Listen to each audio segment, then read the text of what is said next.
Welcome to NBA 2K24 Imperialism, the greatest basketball adventure on the history of the universe, at least on YouTube today, right now, as you're watching this video. If you've never seen NBA Imperialism, it goes a little something like this. We have every single team on this map right here. All these teams are vying, determining who is the true superpower in the world, or at least America. And what we do is we go over to this wheel and we spin to see who is going to be the first team that goes on the offensive for NBA Imperialism. You look at it and it says it is the Cleveland Cavaliers. So you go over back to the map, you say, okay, where is Cleveland right now? They're kind of sandwiched in between a whole bunch of teams.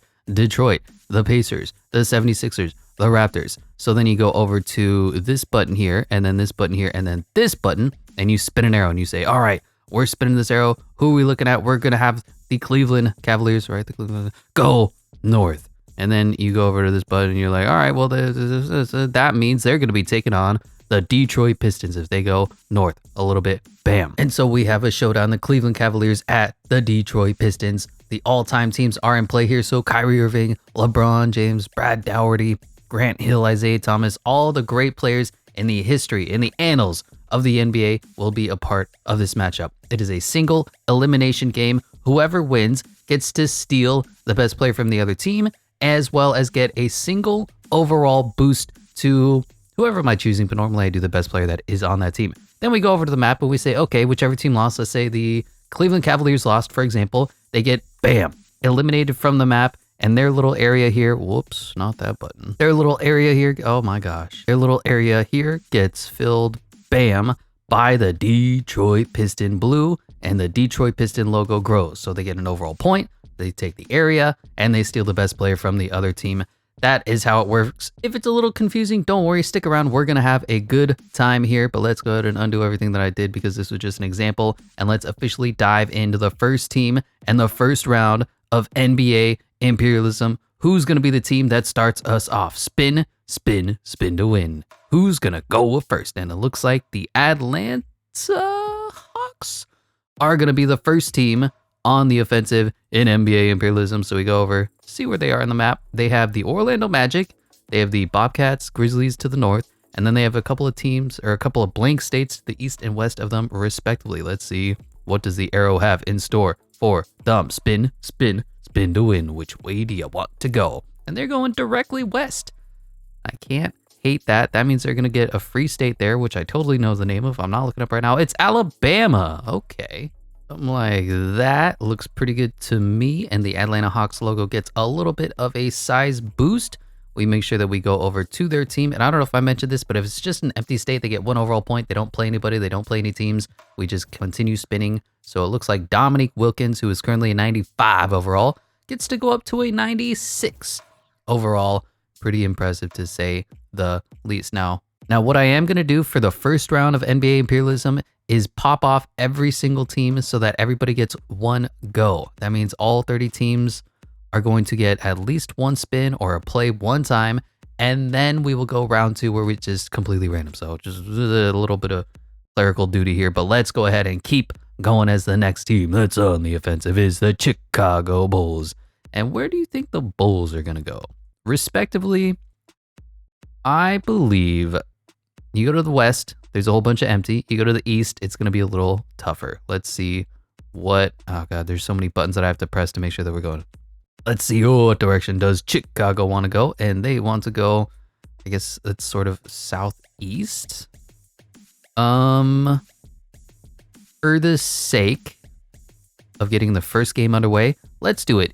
Bulls at Pacers, Michael Jordan at Reggie Miller. Got a good one here. Derrick Rose versus Freddie Lewis. Michael Jeffrey Jordan versus Reggie Miller. Scottie Pippen versus Paul George. Jermaine O'Neal versus Dennis Rodman. Going to be interesting. And then Mel Daniels versus Artis Gilmore. I did completely forget that we have to manually add in Reggie Miller. Let's see who else. Chris Webber and Chuck. Because for whatever reason, 2K doesn't have the licensing for those players. They don't pay these retired players. So I guess there's a few people that have said, you know what, you can't use my likeness in your game unless you give me money. And of course, EA is a greedy company who's never going to give you any money anyway. What we traditionally do in this game is we kind of watch the first few minutes of the possession, see who scores first. Reggie Miller for three, in and out. and then we'll actually hop in and enjoy sim casting. And then if it gets close to if it's a close game by the end of it, Michael Jordan wide open, by the way, not getting the pass. That's when we say, all right, let's watch the final, the conclusion, the Dennis Rodman missing a layup. Unfortunate there, low scoring affair. Jermaine O'Neal almost throws the ball out of bounds, but Reggie Miller does secure it, being picked up by Scottie Pippen. Great defensive matchup there. PG-13 being picked up by the center, Artis Gilmore. And we have an open three for somebody, I don't know who that was. Scottie Pippen coming the other way. The original point forward gives it to Jordan, and we need a score. It's been almost a minute of basketball. Nobody has scored. D Rose being picked up by PG-13. Pre-injury, he was a defensive player of the year kind of guy. Jordan for three, splash. And that's just what the doctor ordered. Michael Jeffrey Jordan, the GOAT. Puts in the first bucket of the game. Let's see if the Indiana Pacers can respond. My idea is give the ball to Reggie. Don't give the ball to Jermaine O'Neal. The double comes over, and we have Paul George open for three, answering of his own, and we got a tie ball game, and we will hop into Simcast. Pacers have a lead here in the first quarter. For whatever reason, 2K hates the Bulls in simulations, though. They always struggle, even though they have the GOAT, Michael Jordan. Anyway, they're up about 10 points here in the fourth quarter. 9 points. If it gets any closer, we'll certainly hop in. 9 points, 11 points, 9 points, 6 points, 6 points, 4 points. You know, yeah, we'll hop in. This is broken. I hopped into Simcast before the replay could trigger, so the replay is still triggered, but it's like the fourth quarter now. Anyway, 119, 115, Bulls ball, 1 minute left. Who's gonna close? Who's gonna win this ball game? Get the ball to Jordan. Get out of the way. Looks like Derrick Rose just trying to pure ISO. Gets his man up in the air. Doesn't do anything with it. Now Dennis Rodman has the ball. Point Rodman. This is not what you want to see if you're a Bulls fan. Reggie picking up D Rose. Gets to the screen. Derrick Rose. Three. Dagger. In and out. And Paul George coming the other way. 4-point game. Jermaine O'Neal has the size. And oof, Michael Jordan commits an unnecessary foul, sending Jermaine O'Neal to the free throw line. First free throw is up and in. Let's see if Jermaine can hit the next one. And bucket. 2-point game. 40 seconds left. The Bulls need a score. They got to put this team away while the Pacers need a stop and a score of their own. Jordan being picked up by Reggie. Great matchup here. Jordan, 99 overall, pump fake, shoots over Reggie. Misses. Pacers with a chance to tie or take the lead. Jermaine O'Neal being picked up by the point guard, Derrick Rose. Mismatch. They don't exploit it. Freddie Lewis now. There it is. Derrick Rose tries to defend, and we got a tie ball game. The Indiana Pacers have tied it up on the Jermaine O'Neal 4-point run. 15.4 seconds left. Get the ball to GOAT. Move out of the way. And they give it to Derrick Rose, interestingly enough. I would still try to get it to Jordan. 10 seconds left. They're obviously going to drain the clock. Derrick Rose kicks it. Jordan! Backdoor! Wow, Reggie Miller fell asleep in a backdoor cut. Gives the Chicago Bulls the lead. 7 seconds left. And presumably the final shot of the game, because 2K loves to shoot threes. Freddie Lewis has the ball. Kicks it to Jermaine out of the post. Pippen, double coming over. Paul George for the win! In and out. And the Chicago Bulls have survived and moved on. Indiana Pacers, first team to be eliminated from NBA Imperialism. Quick peek, Jermaine O'Neal played his ass off. Reggie Miller, 27-5, a little disappointing from him. PG with a 19-4-9 game. As for the Bulls, Jordan does what he does best. 29 points on 28 shots though. Woof. 4 points, 8 rebounds. D Rose was strong. Bob Love actually came in clutch, and Scottie Pippen with the triple-double. Reggie Miller is coming over, but interestingly, because he's a shooting guard and they have Michael Jordan, he's going to be a backup. But Scottie Pippen now is going to get the 1 overall boost because Michael Jordan is a 99 overall. Scottie Pippen now is officially a 98 overall, and we got to make sure that the map reflects this loss. This is the button here. Bam. Indiana Pacers have been taken over by the Chicago Red. Look at the Chicago Bulls grow. Bam. And go over to this button, press that button. The Chicago Bulls, we're going to pop them off the wheel just because it's round 1, like I said, of NBA Imperialism. The next round, we'll keep every team. But for now, we just need to make sure, why is this the Los Angeles Clippers? Somebody's hating. Anyway, where's the Indiana Pacers? They have been eliminated, gone from the wheel as the spinner gets thinner. Next team that's going to be on the offensive is the Magic. Yes, sir. Orlando Magic want to go next. Where are they on the map? So if they go south at all, they're going to have to take on the Miami Heat. And regardless, because of the way the Miami Heat are constructed on this map, they're going to have to go through Orlando. Or they're going to take on the Atlanta Hawks. There's no other way around this. So let's go ahead and button, button, button. Spin, spin, spin to win. Which way do the Magic go? Do they go north or do they go south? And that doesn't really clear it up for me. In fact, that's literally just nothing. So you know what? You know what, Orlando? You're going to have to spin again. Make it clear to me, the viewer, the producer. And it looks like they're going to go north to take on the Atlanta Hawks. Good one here. Penny Hardaway versus Trae Young. Battle of the stud point guards. Tracy McGrady in his prime Magic years against Joe Caldwell. Grant Hill versus Dominique Wilkins. Bob Pettit versus Rashard Lewis. And then Dikembe Mutombo. Mr. No versus Shaquille O'Neal. The Big Diesel. Back when he was still young and fit and athletic. Not quite the monster that he was when he MVPs out there in Los Angeles. Or at least should have won MVPs. Shouldn't he have won like 3 in a row?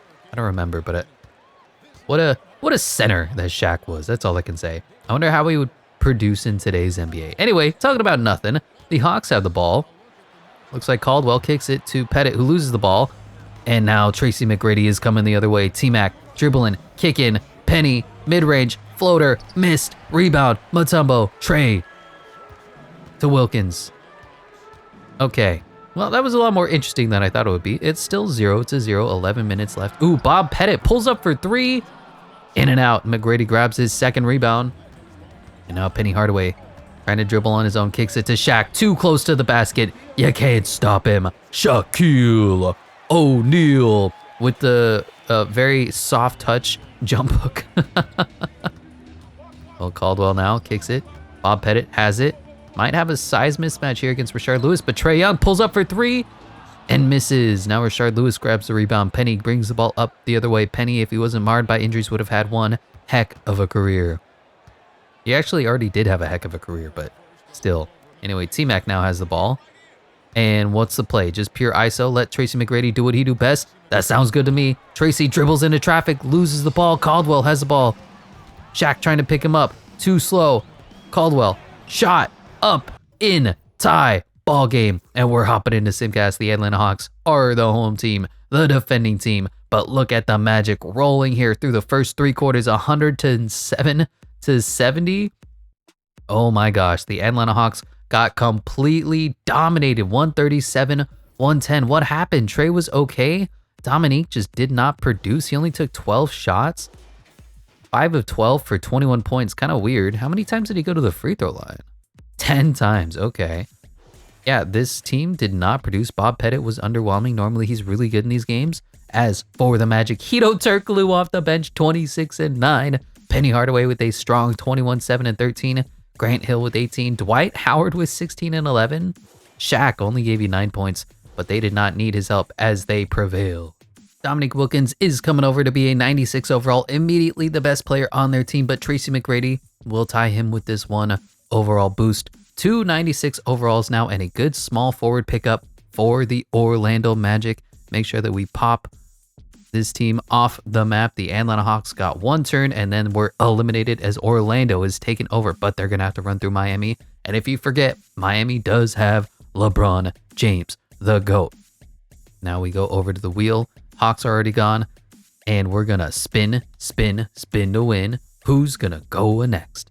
And it looks like the Pistons are the same color as the Timberwolves there. But it is the Detroit Pistons. Long, storied history. Franchise full of talented players. But do they produce in modern NBA? We're going to have to see. And unfortunately for Detroit, there are no empty states. They can't take over a lake. They're going to have to run through somebody if they want to get out of round 1 of NBA Imperialism. Let's go ahead and spin.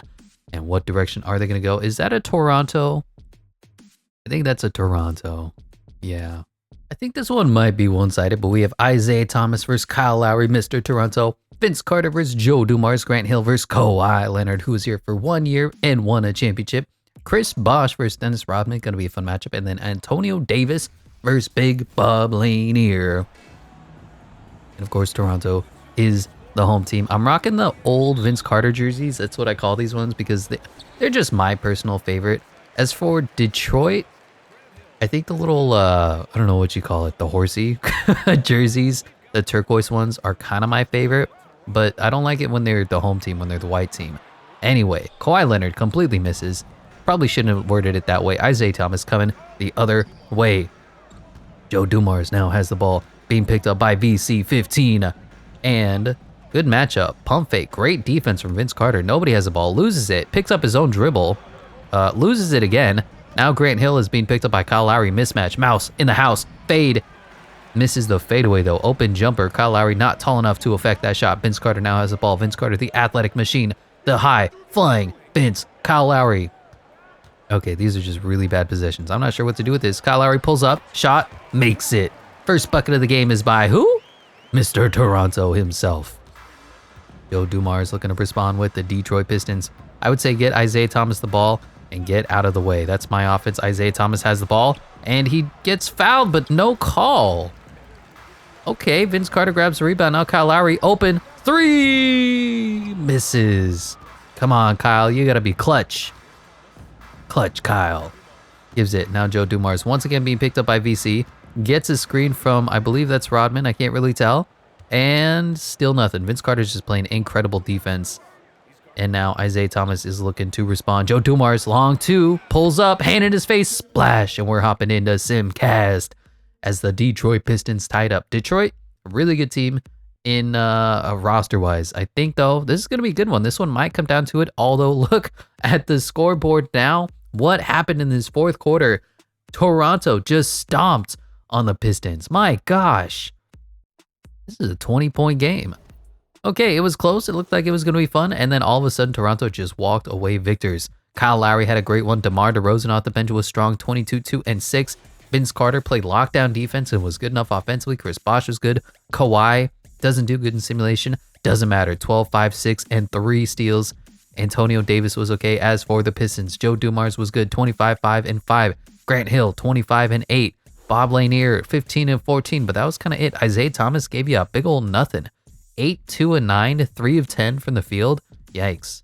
Seems to me the teams that are on the offensive tend to lose. Not sure why, but Isaiah Thomas coming over to take the starting point guard role from Kyle Lowry, and we'll give that 1 overall point to... Man, who is the better player? Is it Vince Carter, the traditional, he's been there, done that guy? Or is it Kawhi Leonard, who was there for 1 year but won the championship? You know what I mean? I'm going to give it to royalty. I'm going to give it to Vince Carter. He is officially a 97 overall best player on the Toronto Raptors. And unfortunately, the attacking team once again has been eliminated. The Detroit Pistons are gone. And Toronto, I don't like how close the red is here. Let me fix that because the Bulls are a little similar. I mean, it doesn't look as nice, but you can definitely tell the difference between them and Chicago and Cleveland now. We got to do what we got to do to make sure that everything is sticking through. Anyway, the Detroit Pistons have been eliminated. Have we popped them off? I've forgotten. No. Pistons have been eliminated. Gone from the wheel as the spinner gets thinner. Next team that's going to be on the offensive is the Dallas Mavericks, who have Luka, who have Dirk. And though, honestly, they don't have much more than that. Go over to here, press this button here. So the Mavericks, I mean, they're in this congealed form of Texas. You have the Houston Rockets, you have the San Antonio Spurs, you have the Sonic Thunders to the north, you have the Hornet Pelicans to the east, and then nobody to the west. It's going to be tough to determine where are the Mavericks going to go. So let's just go ahead and spin the wheel and see which direction do the gods have in store for Dallas. And that looks to me, I think we call that a Sonic Thunder Mavericks game.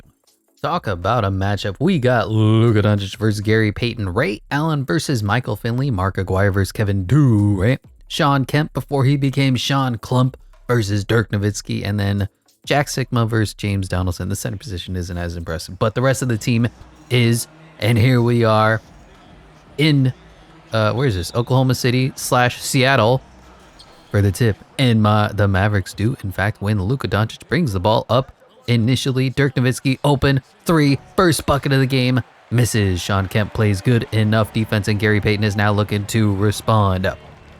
Now, realistically, Luka and Dirk, horrific defenders. They're not going to be able to get anything done against this team. But because of the way 2K thinks that they're good defenders, This is going to be a fun matchup. So we have Kevin Durant being picked up by, is this Mark Aguirre? I got Michael Finley. Wow, Kevin Durant just kind of did nothing and got a wide open shot and missed. That's 2 open threes that have gone misses and clanks, as we have Luka Doncic now looking to run the offense for the Mavericks. Mark Aguirre here. I think the Mavericks aren't as deep as the Sonic Thunder are. So even though Luka and Dirk are possibly better players, here's Dirk with another 3. Same spot this time. It goes in. Dirk Nowitzki makes it rain. Let's see, how do we do this? So Gary Payton and Kevin Durant. I would say Kevin Durant is the best player in the court, then Dirk, then Luka, then Payton.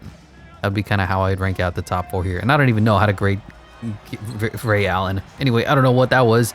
He just lost the ball, was dribbling it, playing hot potato on the ground, and Kevin Durant puts it in. Let's see if this team can continue to score. This is more of a high-scoring affair than we've seen. Normally, it's 0-0 at this point. Here's Mark Aguirre posting up against Kevin Durant. Pump faking, 3 in the key. Luka has the ball now. Size mismatch against, wow, just a weird fadeaway 3.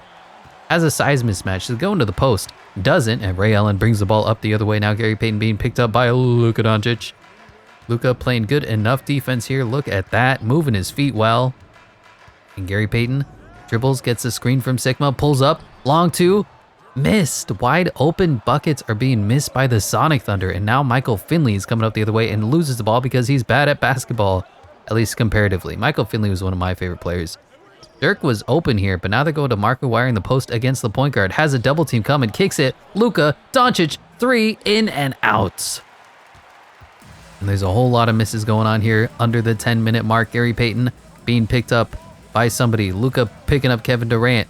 These 2 players are actually playing against each other nowadays. And Kevin Durant, open 3, missed again. So many misses. Why can't players make their shots? And now Mark Aguirre is coming up the other way. Size mismatch on the point guard, although not too much because the glove has pretty good size, about 6'4". Michael Finley, long 2, bucket, and we're going into Simcast.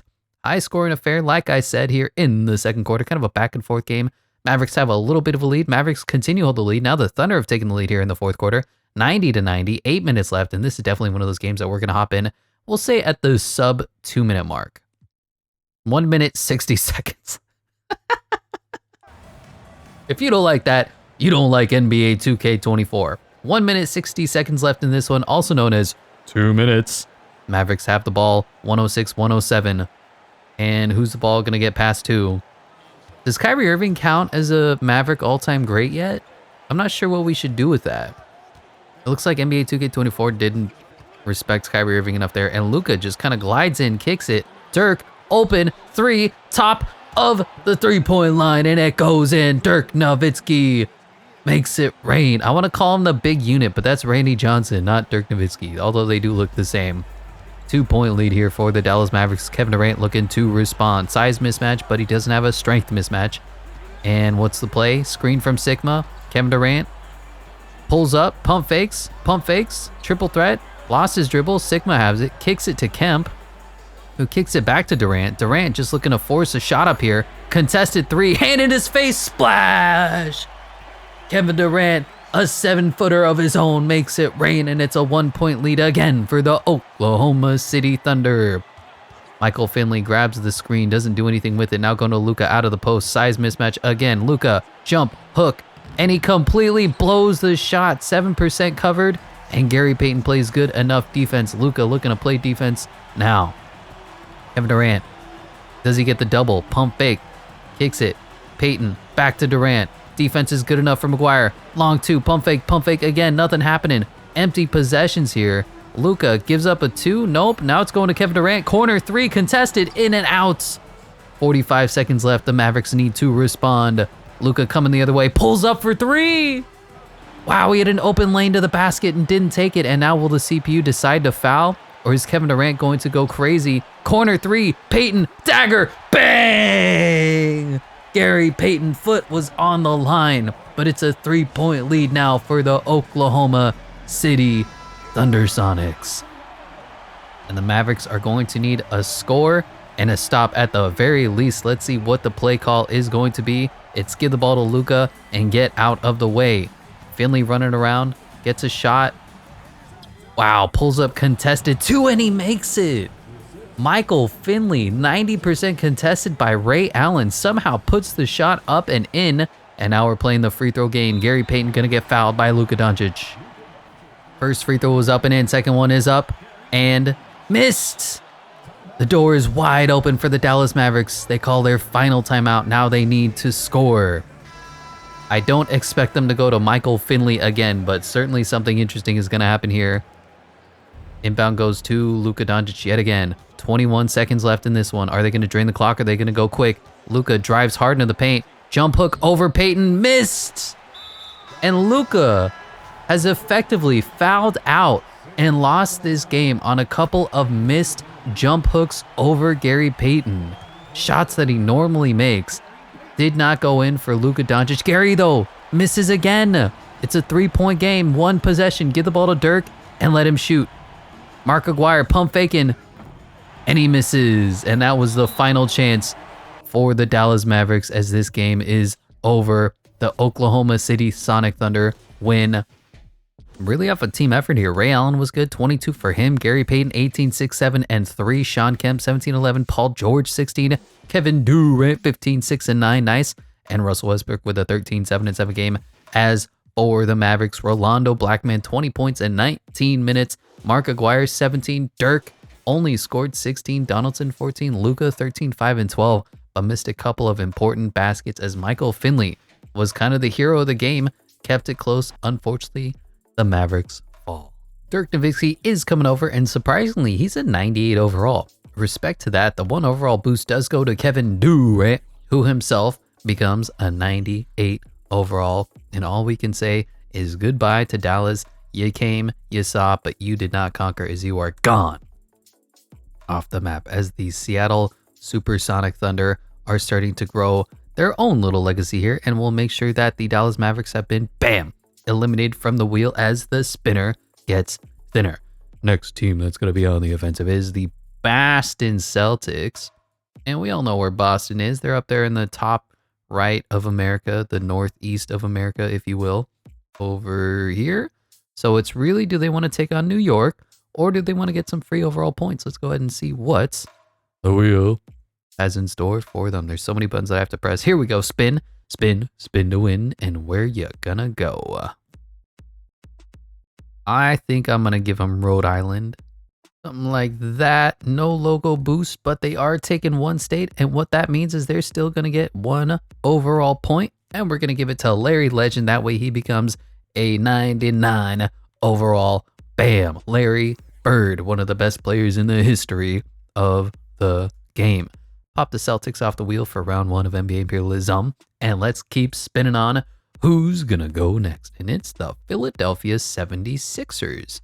I think they're one of the teams that we need to put Chuck on. They, of course, have Allen Iverson and Joel Embiid and Wilt Chamberlain and really just a whole bunch of great players in their history and their franchise. But we're gonna go ahead and spin, spin, spin to win. Which way do they go? They want to go west. That looks to me like a Cavaliers matchup. Allen Iverson versus Mark Price, Kyrie Irving versus Billy Cunningham, Julius Randle versus LeBron James, Kevin Love versus Charles Barkley, and Moses Malone versus Brad Daugherty, which means Joel Embiid is coming off the bench. I feel like Joel Embiid eventually will be overtaking some of these all-time greats because he's having an incredible season, an incredible career. All he's missing at this point is a championship and to be called the best player in the NBA, because that's what Joker has right now. And unfortunately, Joker is currently better, or fortunately, currently better than Joel Embiid is. Anyway, complete miss from, was that Brad Daugherty? Great pass from LeBron James, as per usual, but Julius Erving kicks it, and Moses Malone with a beautiful, easy little layup there. Bad pick and roll defense, and the Philadelphia 76ers have the lead. How is King James going to respond? I'm using the old jerseys for the Cavaliers because I loved seeing them back when LeBron James first got drafted. There's just something about that Cavaliers logo and jersey that was electric. And of course, I'm using the Allen Iverson jerseys as well because AI is one of my favorite players of all time. And here is the aforementioned AI, giving it to Julius Erving. Julius being picked up by GOAT James, and Moses Malone goes into the post. Double comes over. He shoots over, and he makes it. Cleveland down 4-0 now. How is King James and the Cavs going to respond? Are they going to give it to LeBron James to shoot another 3 and miss? Or is LeBron going to drive hard into the paint? Be the best driver of the basketball ever. Pump fake, picked up this dribble. Mark Price has it. And Mark Price pulls up for 3 and splashes. Wow, Mark Price makes a big shot. And we're going to be hopping into Simcast. First quarter goes to the 76ers. Second quarter is a back and forth game here at halftime. Going into the third, another back and forth high scoring affair. This is certainly one of those games that we're going to be hopping in. 112, 111, 113, 111. 6 minutes left. We'll hop in at the sub 2 minute mark just because we don't need to see the CPU play really poorly against itself. But here we are, 1 minute, 56 seconds left. 76er ball down by 6. They're going to need to go on a little bit of a run. They need a little bit of magic to happen. Otherwise, they'll be quickly eliminated as one of the better storied franchises in the NBA. Full of 90s, but not able to beat King James. Allen pulls up for a contested 2 off the glass, misses, and LeBron grabs the rebound. Probably worst case scenario there. And it looks like Joel Embiid has a headband, which is a little funny. Joel picking up King James. James goes around. Tough shot and misses. Chuck grabs the rebound, now kicks it up to Allen Iverson. AI dribbling, spinning, tries to go around Kyrie. Both of them have severe, insane polish to their handle, but nothing was doing there. Now Chuck has the ball, being picked up by his center. What is Chuck going to do? He's going to give it to Allen for 3. Oh, it rims out. And that is what the 76ers needed badly. 1 minute, 12 seconds left. They're going to have to play some defense here, and they're going to need a stop. Kyrie Irving is wide open for 3. This is the game, and that's the splash. Same place that he hit the Game 7 go-ahead bucket. Kyrie Irving makes it rain from LeBron James. And this one is all but over now. 9-point game. That missed 3 was basically a 6-point swing. And Chuck gets his own rebound, puts it up, puts it in. Now it's a 7-point game, 127, 134, 52 seconds left. Full court press is on, but unfortunately in 2K24, the full court press does basically nothing. Kyrie dribbles right past Allen Iverson. Is going to get a layup out of this probably. Kicks it to go James, and now they're going to run a little bit of clock. Kevin Love looks to set the screen, and he does. Kevin Love rolling hard. Does he make this? He misses, blows the layup. The door is still open. Billy Cunningham bringing the ball up the court. Kicks it to Dr. J, who kicks it to Chuck. Size mismatch, puts it up, puts it in. 5-point game, 29 seconds left. The 76ers are going to have to play the foul game now. Foul King James because he can't shoot. I say can't shoot. LeBron can kind of shoot. He's like a 60-70% free throw shooter. MVP chants are raining in from the Cleveland Cavalier faithful, and he goes 2 for 2. LeBron James is clutch. The 76ers need pretty much a miracle at this point. They're going to have to get at least a 3-point shot up and in, and then maybe a steal or something. Moses Malone has the ball. Chuck kicks it to AI, who's being picked up by Mark Price. Underneath the basket, Moses Malone for the dunk, but it's still a 5-point game. They're going to have to play the foul game. Something has to break. The dam has to blow open, and Mark Price is now shooting free throws. Mark Price goes, of course, 2 for 2 from the free throw line. The 76ers call their final timeout, and they need a desperation 3 bad. Stop doing everything else. Allen Iverson, pump fakes, contested, 3 splash! And the lead is now 4. Play some defense, get a missed free throw. The door is still open, just not very much. Kyrie Irving now hit that go-ahead 3, makes his free throws. Kyrie Irving, of course, a bona fide free throw shooter. Probably going to make the second one. And now it's almost desperation time for the 76ers. What are they going to do? 134, 140, 15 seconds left in this one. AI slowly bringing the ball up the court. Charles Barkley has a 3, doesn't take it. Now AI does. He's open, and he misses, and that is going to be game. The 76ers fall in a close one to the Cleveland Cavaliers, 136, 142. Kyrie was just clutch. That dagger 3, just like in Game 7, was the go-ahead shot. 30 and 11 for him. LeBron, 28, 2 and 11. Brad Dougherty, 18 and 6, and Mark Price, 16 and 15. As for the 76ers, Chuck was okay, 22 and 8. Allen Iverson, a 20 and 14 game. Moses Malone, 20 and 8. They just come up a little bit short.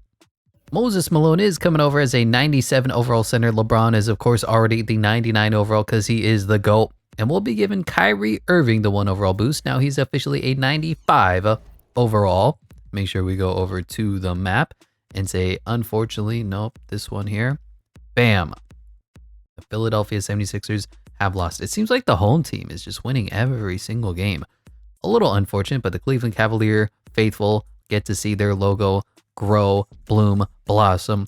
And over here, the 76ers, bam, have been eliminated from the wheel as the spinner gets thinner. We're starting to come down to it. Maybe the top 20 teams at this point, as the Los Angeles Clippers are next. And unfortunately for them, there's really no point in spinning the wheel. They're going to have to go through the LA Lakers. So it's going to be Los Angeles Clippers at the Los Angeles Lakers all-time teams. As always in the LA matchups, it is a fun one. Cliff Paul versus Magic Johnson, Kobe Bryant versus Ron Harper, Kawhi Leonard versus Elgin Baylor, Blake Griffin versus LeBron James, and Big Bob McAdoo versus Kareem Abdul-Jabbar. And as always, we expect the Lakers to win because generally in these all-time tournaments, the Lakers have the best team in the history of basketball and the best team right now. And 2K loves the Lakers, and 2K loves everything about the Kobe, LeBron, Shaq, Jerry. Like the Lakers have so much talent, but this is one of the better opportunities for an upset. Can Kawhi Leonard become the king of New York? Can Clifford Paul overcome the demons and win something in his career? Blake Griffin in the post against Kareem?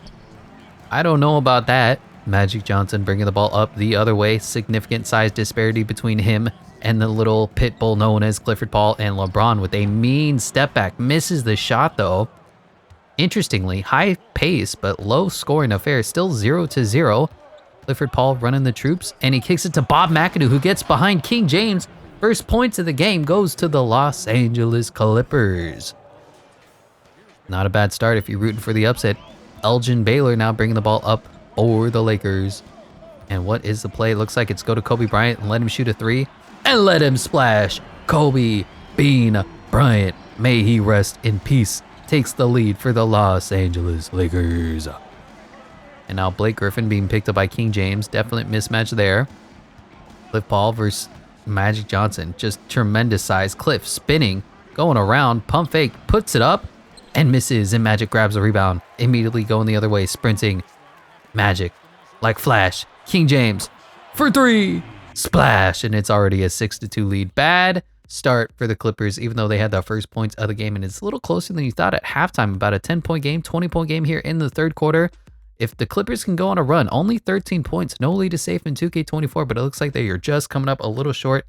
9-point game, 2 minutes left, 15-9 fourth quarter, 7-point game, 10-point game, and it looks like it's going to be too little, too late for the Clippers. They're going to fall just short, 117-107. LeBron 23, 3 and 8. Magic 22, 10 and 13 triple-double. Kobe Bryant with a double-double, 16 and 11. Elgin Baylor was good. Shaq was good. Kareem kind of quiet. As for the Clippers, Cliff Paul was good, 26, 7 and 14. Kawhi was his usual simulation self, 16, 3, 2, 2. Blake Griffin wasn't great. Ron Harper wasn't great. If the Clippers just had a good scorer, they could have really won this, but unfortunately they fall short. And I wonder in NBA 2K25 if they're going to have Paul George, Russell Westbrook, and James Harden on the Clippers all-time team. Kawhi Leonard comes over, but he's like the 12th best player on this LA Lakers squad. And we will be giving the 1 overall boost to, I'm thinking Kobe, since he's the cover athlete for 2K24. Kobe Bryant officially joins the 99 overall squad. And no surprises if you've been watching this before, but the LA Clippers are being immediately eliminated. The Los Angeles Lakers are, of course, one of the best teams they're just the best team in NBA history with respect to all the players that they've had. And unfortunately, the Clippers are going to pop off the wheel. Bam! Gone as the spinner gets thinner. Next team that's going to go on the offensive is the Brooklyn Nets. Yes, sir. And where does Brooklyn want to go? Brooklyn is in an interesting spot. The Brooklyn, New Jersey Nets. They can really take on the Knicks or grab some empty states. And then they can't go really southeast at all because there's that giant thing called the ocean. So, unless they want to cannonball into the ocean, is that what it looks like they're doing here? Kind of, sort of. We're going to give them Delaware. Or no, is that Connecticut? Whatever. States, man. There is something like that. It certainly is Connecticut. No change in the logo size, just like the Boston Celtics. But they do get that 1 overall boost, and we'll be giving it to Julius Erving. Dr. J.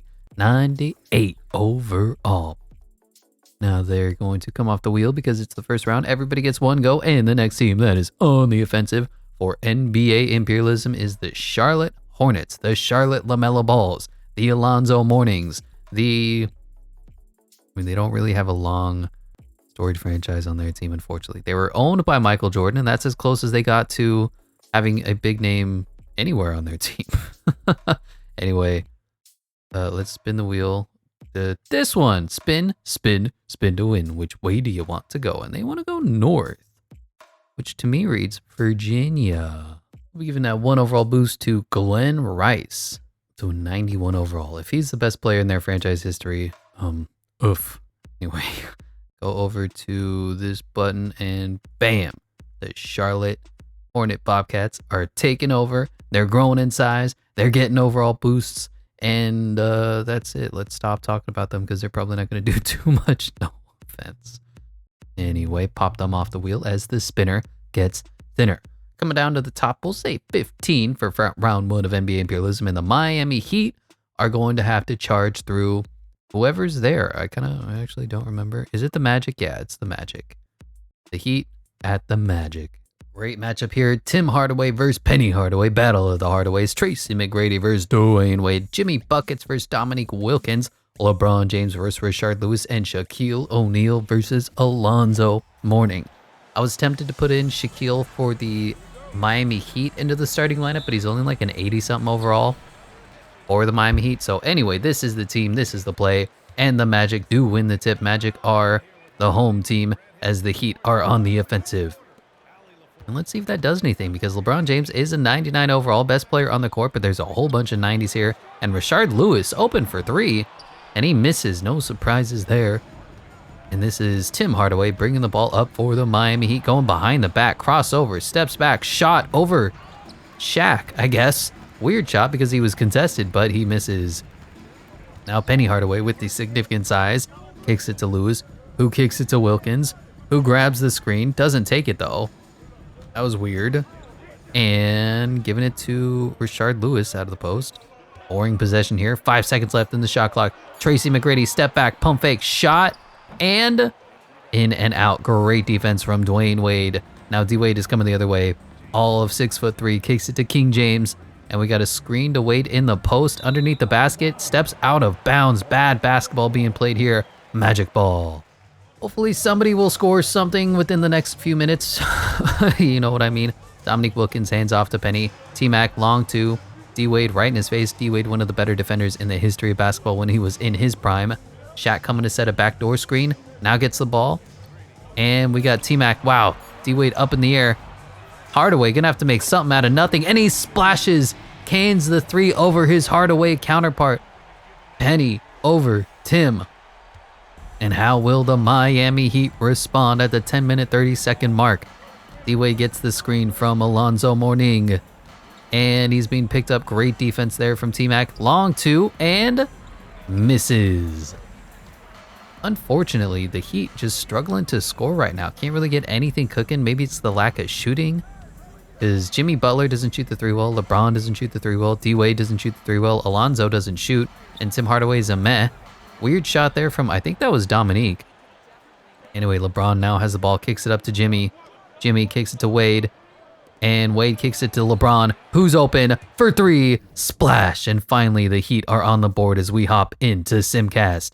And the Heat have a bit of a lead here in the first quarter. A little bit of a lead in the second quarter going into halftime. It's a close, lower scoring affair than we're used to in the fourth quarter. About an 8-point lead for the Heat. 5-point lead. This definitely looks like one of the games that we're going to hop in unless this fourth quarter continues. Oh my God. It's a 30-16 fourth quarter. The Heat stomped on the throats of the Magic. Look at the scoreboard. And it's close again, but there's only 10 seconds left. Wow, this would have been great to hop in, but unfortunately, the Miami Heat dominated. T-Mac was good. Dwight Howard was good. Grant Hill, it just came up a little bit short. Hedo Turkoglu did not have a 30-point game this time.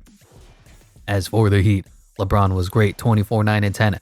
Chris Bosh was good, 23, 6, and 3. Tim Hardaway with a solid 16 and 8, and D-Wade with 15. But this was really the difference between having LeBron James on your team and not. LeBron James is already a 99 overall, so we will be making Dwayne Wade the next 99 overall for the Miami Heat. Tracy McGrady is the one who did come over, but unfortunately, if you were rooting for the Orlando Magic. They took out the Atlanta Hawks and then got immediately eliminated as Miami is looking to climb through the southeast of America and take over.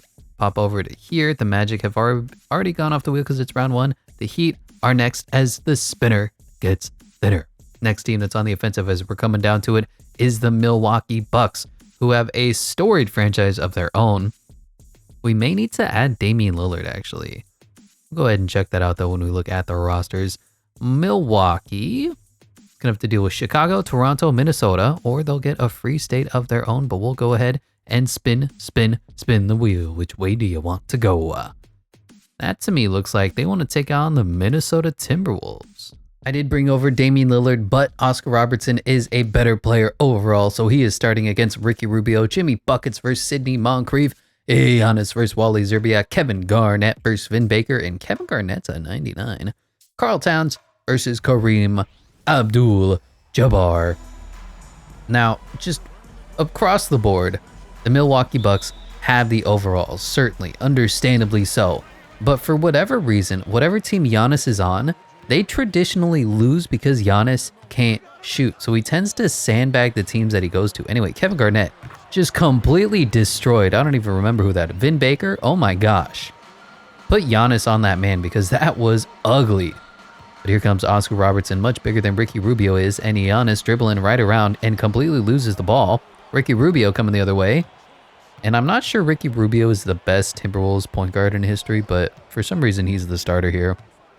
Anyway, kicks it to Jimmy Buckets, who was here for half a season, who pulls up for three. Wow, and misses. Vin Baker grabs the rebound, and Sidney Moncrief now has the ball, gives it off to Giannis. Giannis versus Wally Szczerbiak, who's not even that good. Is he really an all-star? Goes around, goes through, puts it up, puts it in. Wally Szczerbiak on the ground, looking silly. Get this man off the earth. He says Tyrese Halliburton is overrated. You're overrated, Wally. Also, whose name is Wally, unironically, besides a little robot. Anyway, enough smack talk. Ricky Rubio being picked up.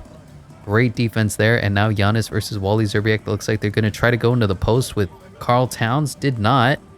And a screen is being set by Kevin Garnett. Wally Szczerbiak dribbling. Puts up a shot. Does that get blocked? No, but Giannis plays incredible defense. And now he's bringing the ball up the other way. Sprints burst up to Moncrief. Gets the screen. Doesn't really do anything with it. And what's the play? Give it to Vin Baker versus Kevin Garnett. Yeah, that's a great play here. Keep doing that. Oscar kicks it. Moncrief. Screen. Three. Missed. And Karl Towns grabs the rebound. 2-2 ball game here. A little unimpressive, I guess is the best way to describe it. Maybe it's just the players that are in this game, but there's no real modern players. Jimmy Buckets pulls up for three, misses again. Jimmy, not a great three-point shooter. Don't know why he's not going into the mid or attacking the basket or trying to draw some fouls. Oscar Robertson now gets the screen and kicks it to Baker. Wasn't open. Don't know why he made that pass. And now Kareem right under the basket. Hook, miss, rebound, put back, miss. Another miss. And Wally Szczerbiak is bringing the ball up the other way. Jimmy Buckets has the ball now, officially running the offense. Ricky Rubio coming off some screens, although Ricky Rubio can't shoot either. Ricky going around, gets his shot off barely over Kareem Abdul-Jabbar with the long, outstretched arms of the law. And now Oscar Robertson, looks like they're going to go to the post. Kareem versus Wally, doubles coming over. Kareem says, I don't care. I'm going through, I'm going up, I'm going over, and I'm missing. And nobody seems to be able to make any buckets. The score is still 2-2. Wally Szczerbiak now has the ball, going back to Kevin Garnett. That's a smart move, but KG misses. Nobody can make a shot. What is happening? Now Giannis has the ball, gives it to Moncrief. And what is the play? Looks like a double screen for Oscar Robertson. They go away from it, though. Now Kareem gets the ball, calling for it out of the post. 1v1 situation versus Karl Anthony Towns. Karl plays good enough defense. And the shot clock is expiring. 3, 2, 1. Oscar Robertson splashes from three, and the Timberwolves need a timeout. And we are going into the Simcast where the Timberwolves have a huge lead here, surprising in the third quarter, going to the fourth. That's a little bit closer now. A 42-31 third quarter. Got the Bucks right back into it. 4-point game, back and forth game now here. 3 minutes left. 2 minutes left. 5-point game, 7-point game, 5-point game, 7-point game, 6-point game. I'm going to try to get it a little closer because the CPU is really bad at playing close games. I guess it's 119, 114. 26 seconds left. Bucks ball. The Bucks have to score here as well as play the free throw game. So let's see what sort of offense they're going to run. Giannis has the ball versus Wally Szczerbiak. Oscar Robertson pump fakes the three. Being picked up by Wally, kicks it. Giannis can't shoot. Precious seconds are being lost here. And Giannis going to the free throw line. But Giannis, not known for his free throw shooting. Let's see how the Bucks are going to complete this comeback. First free throw is up and in. You'd almost hope that Giannis misses and then they can get 2 points out of this. Next free throw is up and in, and it's time to play the foul game. A little unfortunate, but the Bucks offense stalled there in the fourth quarter, and Ricky Rubio going to the foul line. Ricky Rubio goes 2 for 2 from the free throw line. Oscar Robertson fouls out, and it's time for the Bucks to run some offense. Down by 5, 10 seconds left. Vin Baker to Giannis. Giannis can't shoot. Vin Baker can. 3, missed, and the Bucks upset by the Minnesota Timberwolves. It looks like the home court advantage is real, as the Minnesota Timberwolves, with only Kevin Garnett as a 90 overall. I think, yeah, they don't have any 90 overalls on the team besides KG. Pull off the upset, and the Milwaukee Bucks fall in a kind of embarrassing fashion. 123-116. Karl Towns outplayed Kareem Abdul-Jabbar. Let me just say that again. Karl Anthony Towns outplayed Kareem Abdul-Jabbar. Kevin Garnett, 21, 6, 6, and 3. Ricky Rubio with a 16 and 10. Kevin Love, 16, 9, 4, and 3. As for the Bucks, Sidney Moncrief was the best producer, 26 for him. Kareem, 16 and 9. Dame, 16. Oscar, 14 and 8. Vin Baker, 10 and 5. And Giannis with a pathetic 9, 8, and 5 performance. Kareem Abdul-Jabbar is a 99 overall on the Bucks, so he is coming over to replace Karl Anthony Towns, even though he got outplayed. I know that's just the way that the Imperialism works.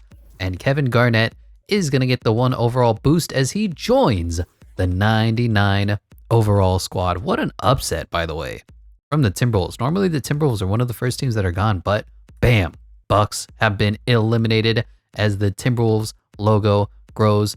And we make sure we go over to the wheel and say, thank you, Minnesota, and thank you, Milwaukee, but you have been eliminated. Gone from the wheel as the spinner gets thinner.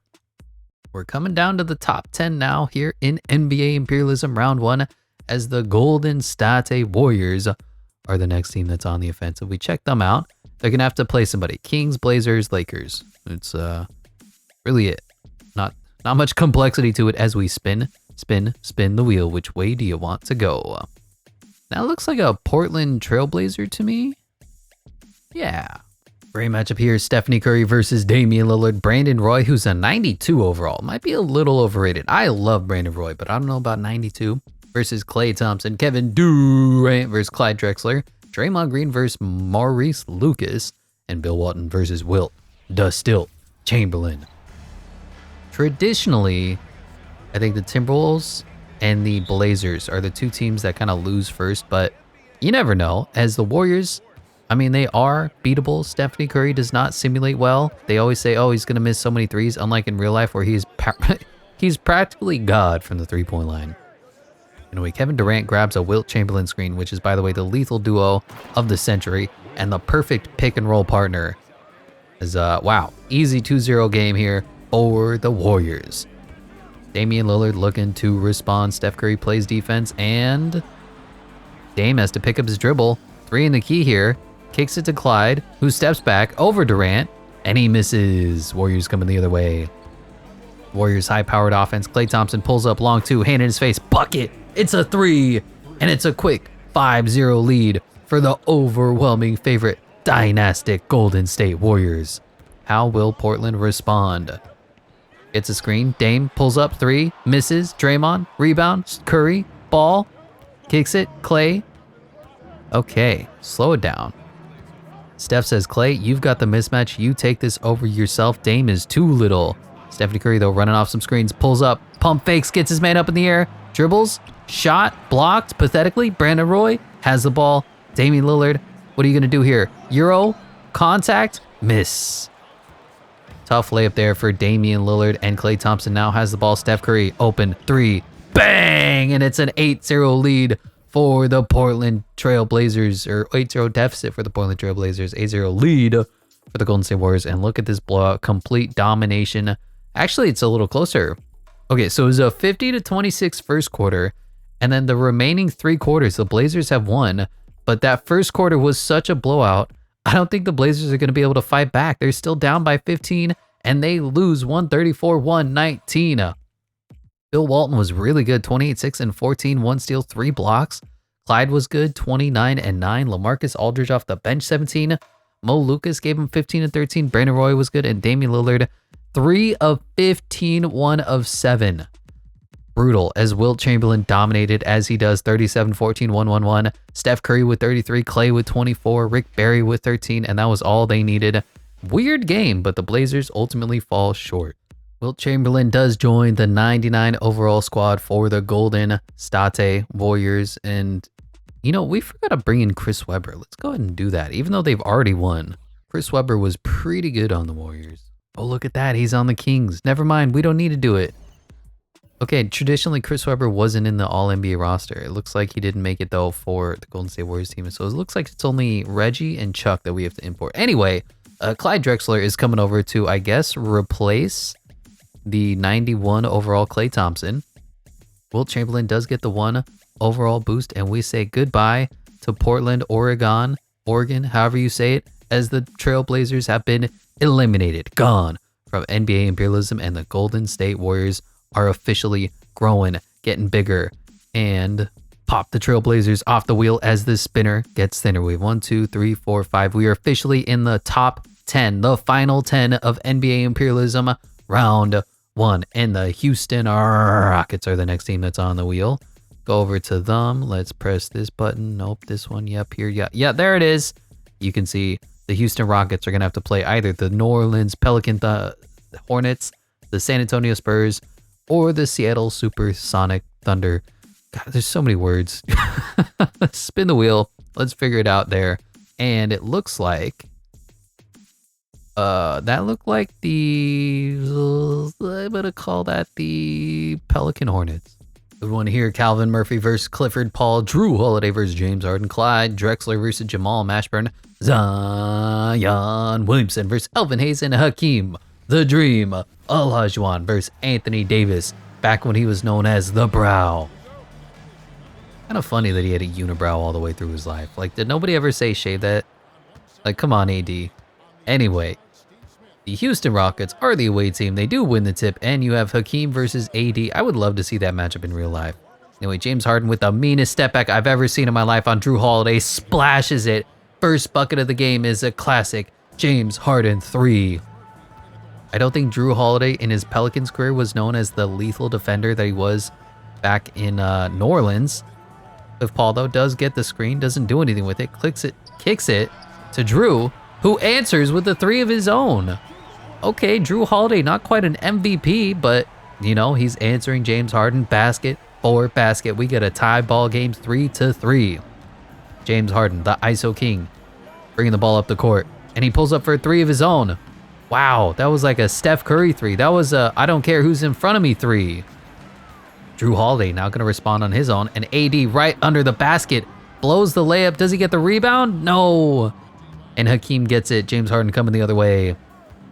And what is JH going to do? He's going to give it to Calvin Murphy, who plays really well in this game for some reason, even though he's like 5'10". Calvin, cross court, kicks it to Clyde. Lots of C's and K's there. Hakeem to Murphy. Murphy gets a screen. Doesn't use it correctly. Pulls up and misses. Okay, after 2 threes, it's a little bit uglier of a basketball game now. Drew Holiday bringing the ball the other way. Look at that size disparity between him and Calvin Murphy. Oh my gosh. And Cliff Paul being picked up by Clyde as a Clyde Drexler.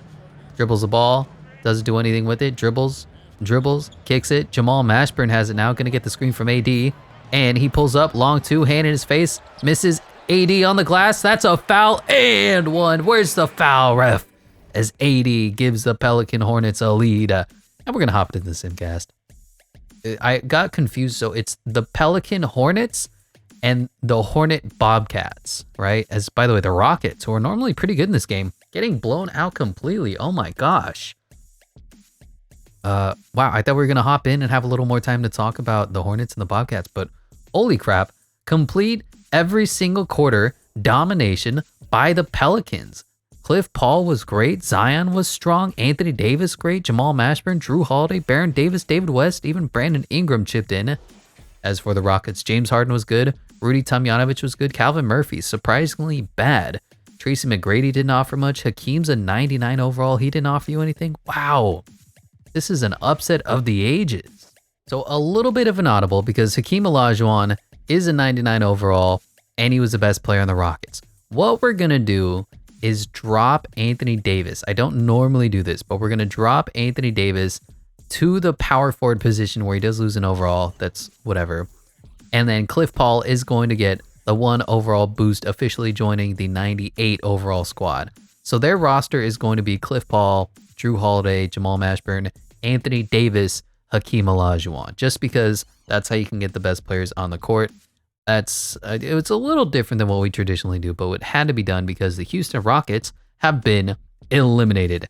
And the Charlotte Hornet Pelicans, I mean, they're advancing, which is impressive to say the least. Make sure we go over to the wheel and say thank you, Houston, but you have been eliminated, gone from the wheel. And then there were 8. New York Knicks, Utah Jazz, Denver Nuggets haven't gone either. And the Utah Jazz are going to be the next team on the offensive. Go over to them. And where are the Jazz? It's going to be Phoenix, Denver, or a free overall point. Let's go ahead and spin the arrow. Which way do you want to go? And they want to go directly south. I'm fine with that. The Utah Jazz have a date with the Phoenix Suns. Fun matchup here. John Stockton versus Stephen Nash. Battle of the point guards. Pistol Pete Maravich versus Devin Booker. Sean Marion versus Adrian Dantley. Karl Malone versus Charles Barkley. And Amari Stoudemire versus Mark Eaton. Who would I think would win this one? I think the Suns are going to win. They have a little more depth on their team. They've got Chuck. They got Steve Nash. They've got... It feels like the Jazz rely on Karl Malone, John Stockton to win their games, and then the Suns have a little more history on their side, even though their top tier wasn't as good as the Stockton Malone days. But anyway, Steve Nash has the ball. Got an offensive rebound. Don't know what this play is. Oh, it's just going to Booker, backdoor cut, dunk. Well, that'll work. Pistol Pete Maravich caught sleeping. And there are too many short shorts on this Utah Jazz squad. Oh my gosh. John Stockton bringing the ball up, gets a screen, doesn't use it at all. Now he's trying to half spin, goes around Steve Nash, then doesn't. Okay, not a lot happening here. Adrian Dantley kicks it to Karl Malone, kicks it to Pete Maravich, gets the screen, and Mark Eaton just completely misses. Pistol Pete, step back, pump fake, got his man up in the air, misses. Eaton rebounds, doesn't shoot it though. Okay, well, Karl Malone versus Charles Barkley, that's at least a fun matchup. And Pistol Pete Maravich for 3. Misses in a really ugly game of basketball here. And okay, not a lot happening. I don't know, sometimes there's just not a lot to say. This game is 2-0 over a minute and a half in, and there's no ball movement, and there's barely any player movement. Devin Booker goes right around Pete Maravich, puts up a contested shot and makes it. I'm sorry, he made this shot. This was a hideous, oh god, what do I do? And then he throws it up with his offhand and it goes in. Shot. Well, okay. Well, here comes Pistol Pete Maravich the other way. Running some horns action here. Double screen. And Pete, long 2. Misses the open jumper again. What are you doing, Maravich? Sean Marion coming the other way with the greatest jump shot form in the history of basketball. Dribbles, kicks it to Steve Nash, who's got a mismatch. Booker to Chuck. Chuck has a mismatch. Double team coming over. Chuck trying to create. Doesn't know what to do. Kicks it back out. Sean Marion was open. Doesn't take a shot of his own. Amari versus Karl Malone. Steve Nash. Hand in his face. 3. In and out. There was some joke I wanted to make about Karl Malone and Charles Barkley. John Stockton with a beautiful backdoor cut, though. And we're just going to hop into Simcast because that was kind of painful to watch. But anyway, the Suns have a big lead here going into halftime. 20-point lead here in the third quarter. 15-point lead here in the fourth quarter. No lead is safe in NBA 2K24. But it looks like the Suns are going to prevail pretty handily, I might add. 134-107. Amari was great. Booker was strong. Chuck, 16, 9, and 7. Walter Davis gave him a strong 15 off the bench. Dennis Johnson, Jason Kidd. As for the Jazz, Adrian Dantley was impressive. 36, 5, 5, and 2. Karl Malone, 14, 8, and 4. Maybe he's just not good playing against adults. John Stockton, 12 and 7. Pistol Pete Maravich, 11 and 10. And Mark Eaton, 10 and 10. Disappointing end for the Jazz.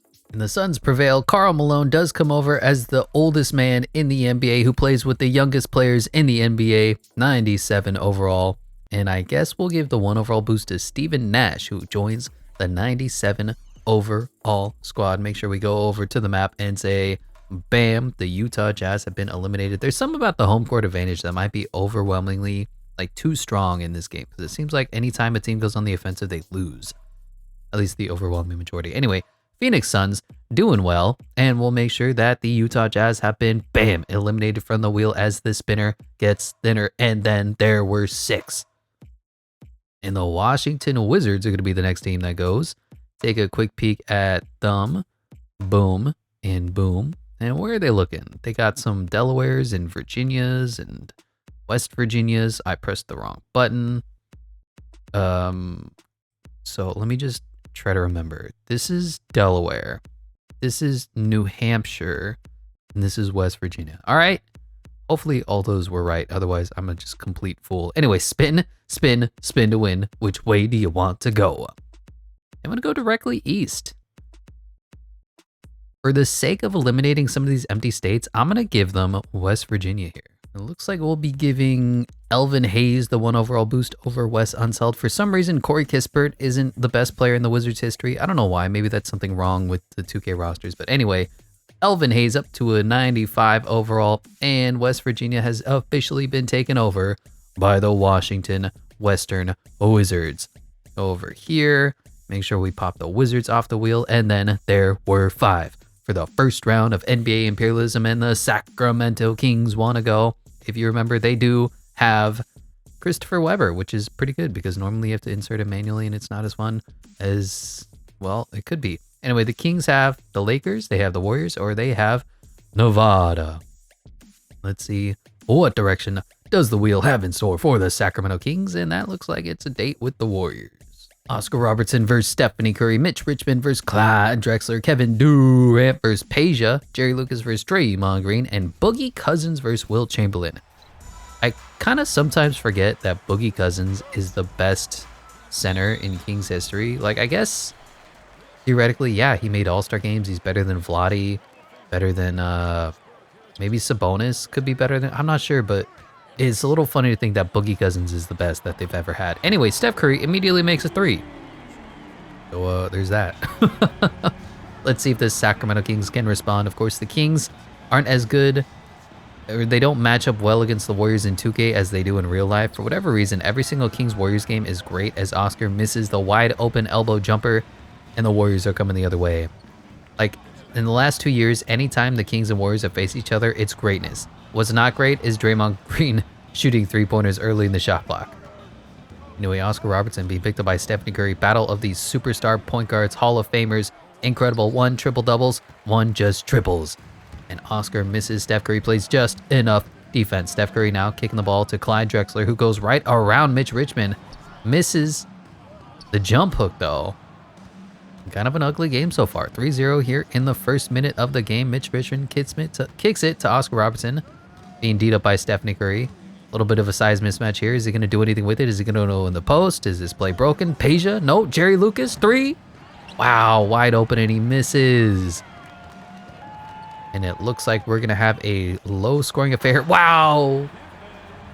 Immediately finding Kevin Durant. I don't know if that's a backdoor cut or what. Looks like a 45 cut. Kevin Durant from Steph Curry, and we're hopping into Simcast. Quick 5-0 lead for the Golden State Warriors, but the Kings jump out to a lead. Now it's a back-and-forth game here going into halftime. Close affair here in the third quarter. Kings have about a 6-point lead. This might be one of those games that we hop in. Low-scoring fourth quarter here. Nobody can really separate. 3-point game, 1-point game, tie ball game. We'll sub in at the below 2-minute mark here. 1 minute, 60 seconds left. My favorite time code. Let's hop in. Kings ball, 2-point lead. And this is determined. The king of California, that's not the LA Lakers, Mitch Richmond, gets the ball in the backcourt. How will the Kings look to extend? What sort of defense are we going to see from the Golden State Warriors? Oscar Robertson has the ball. Screen coming in from Jerry Lucas. Completely rejects it. Steph Curry, though, gets spun on and passes that out to Jerry Lucas. 3 splash! What a find from Oscar Robertson. How did he get that pass off? Wow, 115, 110. The Warriors need to score. And Steph Curry pulls up, hand in his face, misses. That was probably not the shot that the Warriors wanted. Mitch Richmond has the ball now, kicks it, and it's out of bounds. Whose ball? King's ball. Okay. Almost a steal there. Inbound goes to Oscar, still being beat up by Stephanie Curry. Kicks it. Boogie Cousins gets around Wilt Chamberlain. It's now a 7-point game. The Kings, I don't know how they got that pass off, but an easy 2 points. And what do the Warriors have as an answer, as a response? They have Steph Curry pump faking a three, doesn't do anything with it. Clyde Drexler pulls up for a three of his own, misses. Kevin Durant, rebound, pump fake, rebound, puts it up and puts it in. 5-point deficit. Warriors need a stop, a score, a stop, and a score. And there's only 1 minute left. Kings in the driver's seat. Grabs the screen from Lucas. And finds Boogie again, but Wilt plays just enough defense. Steph Curry has the ball. Peja right behind him. Almost being double teamed here. Clyde Drexler open yet again. Doesn't get the pass. Draymond Green comes to set the screen. Steph Curry accepts. Pulls up. Three. Oh, wide open. You're not going to get a better look than that. And that might be ball game. Steph Curry comes up short. The double team is here. Boogie Cousins has the ball. Mitch Richmond open. And now they have to foul. Brutal miss from Steph Curry for the go-ahead bucket. That would have put the game 117, 115 instead. Is this Mitch Richmond making some dagger free throws? It is. Warriors call a timeout. Warriors need a 3 bad here. Otherwise, the game is all but over. Kick it to Drexler. Drexler kicks it to Curry. Curry's not in 3-point range. Kicks it out. Draymond Green. Need this. Have this. 119, 115. Somehow Draymond Green makes the dagger 3. And now they're going to have to play the foul game. Oscar Robertson kicks it to Richmond. Oh, Richmond misses the free throw. 24 seconds left in this one, down by 5. Warriors still need a 3 and to play the foul game some more. Rick Barry pulls up for 2, misses. Wilt on the glass. And now it's 120, 117. There's still a chance, a glimmer. Mitch Richmond did miss that free throw. That was bad. Now Oscar Robertson is going to the free throw line, being fouled by Rick Barry. And Oscar goes 2 for 2 from the free throw line. Final timeout for the Warriors. They still need a 3 to foul, hope for a miss, and a 3 again. I don't think the Warriors are going to be able to pull this off, but when you have Steph Curry, there's a chance for anything to happen. They also have Kevin Durant. They also have Clyde Drexler. There's a great team on this court somewhere. Kevin Durant gets the ball, kicks it to Clyde Drexler, kicks it to Kevin. Wow, the CPU is just broken. I don't know what that was, but that was stupid. Steph Curry has a 3, misses again, and the Warriors fall to the Sacramento Kings. I don't know if it was the 2K engine being broken. I don't know if it's Steph Curry being broken, but the Warriors come up short. 2 huge missed threes from Steph Curry as he ends up with a great game, 34, 3, and 10. But unfortunately, in whatever we saw, not as good as he should have been. Clyde, 22, 6, and 7. Wilt, 17. Mullen was quiet. Draymond was quiet. Kevin Durant giving you 8 points is why you're going to lose the game. As for the Kings, Mitch Richmond had a good game, 28, 6, 6, and 2. Peja with 23. Boogie, 18, and 8. Once again, Wilt Chamberlain getting outplayed to some extent. Oscar with a triple-double, 13, 12, and 10. And Chris Webber with 13 off the bench. Wilt Chamberlain coming over from the Warriors as a 99 overall. They don't need Steph Curry because they have Oscar Robertson, who's a 98 overall after the 1 overall boost.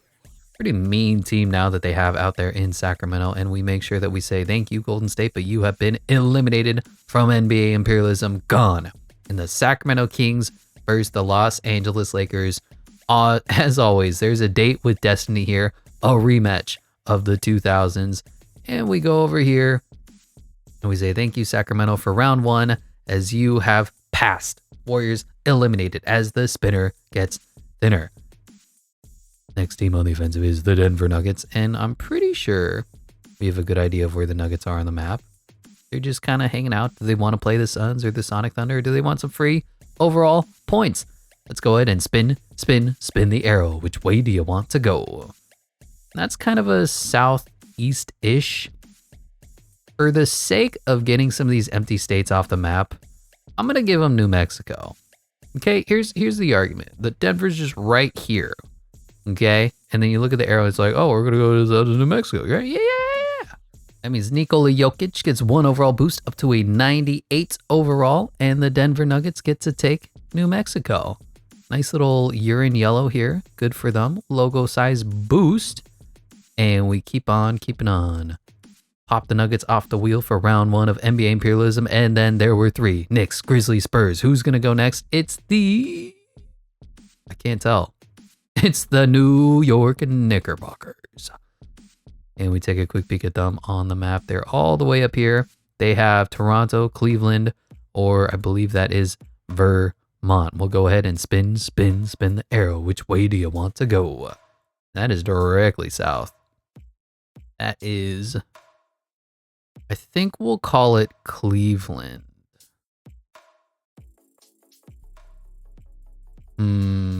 Walt Frazier versus Mark Price, Kyrie Irving versus Richie Guerin, Carmelo Anthony versus LeBron James. Battle of the top picks in the same draft class. Dave Boucher versus Kevin Love. And I forgot. It's Patrick Ewing versus Moses Malone. That was just it. Anyway, normally Walt Frazier is a glitch in this game, but we will have to see. Mark Price and the Cavaliers do win the tip, and LeBron James. Ow, I hit my microphone. I'm sorry. Hold on, I need to adjust. Okay, Kyrie Irving does a weird shot there. And here we go, coming the other way, the New York Knicks with Carmelo Anthony. Speed burst, cheese goes around, puts it up and puts it in. Carmelo Anthony, nobody stops the ball there. And it's a quick 2-0 lead for the away team New York Knicks. Okay. Going into the post here, Moses Malone on Patrick Ewing. Ugly shot, gets his own rebound, puts it up and puts it back in. Moses Malone on the offensive rebound. Cheese. Kind of great defense from Willis Reed there, but or Patrick Ewing, but not good enough to stop the offensive rebound. Walt Frazier hands the ball off. Richie Guerin being picked up by Kyrie. Dave Boucher versus Kevin Love. Not a lot of great offense being run here. Looks like Richie Guerin taking out his do-it-yourself kit. Carmelo, open, 3, catch, shoot, splash. And a high-scoring affair here in Cleveland.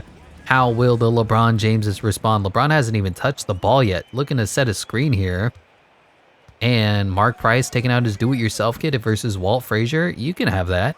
Step back, pump fake, nothing doing. Kicks it to Braun. Braun versus Melo. Melo not known for his defense. And LeBron jump hook in and out. 5-2 lead right now for the New York Knicks.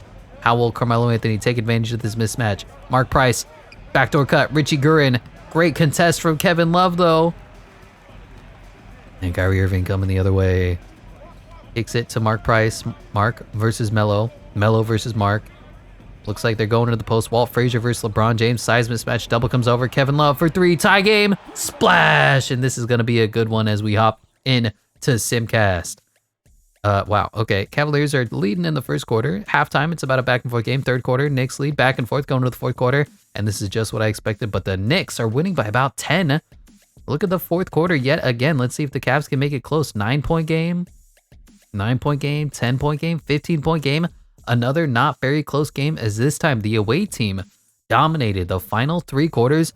126-106. Moses Malone was okay. Kyrie was good. LeBron James quiet yet again. 99 overall. Gives you 15, 6, 7, 1, and 1. Don't know about that. Larry Nance 15 and 12. Kevin Love 13 and 2. And nobody else really produced. As for the Knicks, Walt Frazier 27, 5 and 10 and 4 steals. Patrick Ewing 26 and 8. Richie Guerin 17. Carmelo Anthony 15 and 6 and Willis Reed 15 and 10. LeBron James is coming over 99 overall from the Cleveland Cavaliers, and Walt Frazier is a 98 overall. Pretty good squad here. They need a power forward, and that's kind of it. And if we move LeBron to the power forward, just saying anyway, going in and making sure that we see that the Cavaliers have been eliminated. A home team has finally lost as the New York Knicks taking over with their nice burnt orange. And we pop over to this button here. Bam, bam. New York Knicks gone. And then there were 2. San Antonio Spurs or Memphis Grizzlies left for round 1 of NBA Imperialism. And the Memphis Grizzlies want to have a go. Up over here and over here. And you see the Grizzlies. They could take the Heat. They could take the Bobcats. Or they could get some free overall points. We'll go ahead and spin the arrow. Which way do they want to go?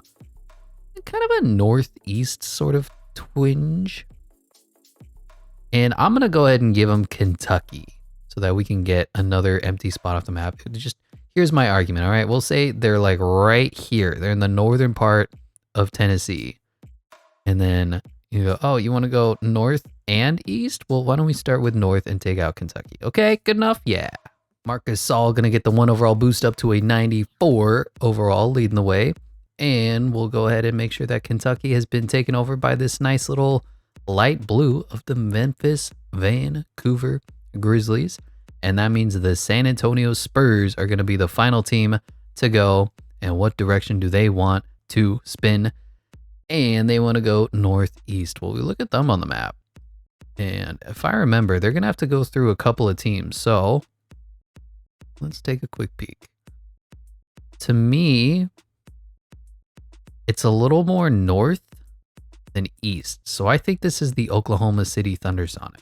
Debut of the Spurs, and you got Tony Parker versus Gary Payton. Love that matchup. George Gervin versus Ray Allen. Kevin Durant versus Kawhi Leonard. Timmy D versus Dirk Nowitzki. And David Robinson versus Jack Sigma. Whenever the Thunder and the Spurs play, or the Seattle Supersonics and the Spurs play, whatever you want to call it, it is always a fun matchup to enjoy. Gary Payton, of course, backed up by Russell Westbrook too, so they got depth there. Dirk Nowitzki, former Dallas Maverick, now on the Thunder versus Tim Duncan. That's always a historically great matchup. Ray Allen, depending on what stage of his career, is he just a catch and shoot guy, or is he an all-time great scorer like he was for kind of Milwaukee? Anyway, Kevin Durant, mean step back there, misses. Kawhi Leonard not able to play good enough defense. And George Gervin coming the other way, just goes right through, draws the foul. I think that's the first foul that we've seen in the beginning stretches of these games. George Gervin shooting some free throws. I'm okay with that. Rocking the short shorts and the high socks. You love to see the 80s style of uniform for NBA players. And let's see how the Oklahoma City Thunder Sonics are going to respond. Or they're the Seattle Super Thunder. I kind of like that, actually. Dirk Nowitzki contested too. Bad shot. Jack Sigma tries to keep it alive, but the Admiral grabs the rebound, and now Kawhi's coming the other way. Being picked up by Kevin Durant. They were supposed to be the replacements for LeBron James, be the next best players, and they ultimately were not due to injuries and bad luck and just whatever happens. Kawhi operating out of the post versus KD. Muscles, pump fakes, shot, up, over, miss. Great defense from Kevin Durant. And now he's being picked up by David Robinson, I guess. That's a mismatch. Dirk shoots over Tim Duncan and misses. Kind of ugly game of basketball being played here. Gervin kicks it to Tony. Tony, not a lot happening here. Looks like Kawhi Leonard comes off screen, shoots over Ray Allen and misses his shot as well. Just a couple of ugly contested shots. The CPU doesn't know how to play against each other when it's all 90s on the court, I guess. Gary Payton, though, dribbling the ball, dribbling. Long two and misses of his own. Even the wide open shots aren't falling right now. 10 minutes and 20 seconds left in this first quarter. And Kawhi Leonard is coming the other way. Kicks it to Tony Parker. Hand in his face. He misses. It's still 2-0. How can there be so many 90s on the court and nobody knows how to score? Kevin Durant dribbling. Passes. Payton. Elbow. 2. Splash. And it's a 2-2 ball game. Yahoo! What the... All right, we're hopping into Simcast here in the halftime, and it's a low-scoring affair, defensively minded game in the third quarter. It's 60-70. Oh my gosh, nobody wants to watch this game. This is what 1980s basketball used to be. And once again, the fourth quarter has determined the winner as the Thunder blow out the Spurs by almost 20, if not more. What a disappointing end to the San Antonio Spurs. They came and then they got destroyed. Balance from the Thunder. 15 from Dirk, 14 from Kevin, 14 from Russ, 14 from Johnson, 12 from Ray, 10 from Payton, 10 from George, 9 from Sigma, 8 from Kemp, and 0 from Haywood. As for the Spurs, even worse. David Robinson was good, 21-7. Kawhi, 16-5. Tony Parker, 15-3. And that was it. Tim Duncan had a remarkably boring game, and so did Manu Ginobili, 1 of 12 from the field. Tim Duncan, 99 overall, is coming over, as well as Dirk Nowitzki. So they got 2 new power forwards. They have Kevin Durant, who is joining the 99 overall squad. And I might play... I think if you play Tim Duncan at the center position, Dirk at the power forward, Kevin Durant at the small forward, Gary Payton at the point, and then Ray Allen at the shooting guard, that's what puts his team in the best position to succeed.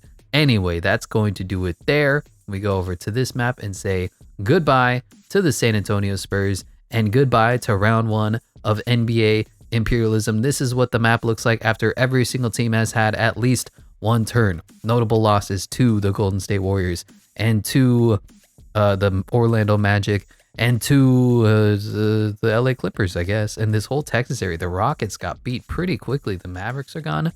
And the Milwaukee Bucks, was not expecting them to lose so fast. Neither was I about the Detroit Pistons. Anyway, let me go reset the wheels, make sure that everything is aligned properly, and we will begin round 2 of NBA Imperialism, the final stretch.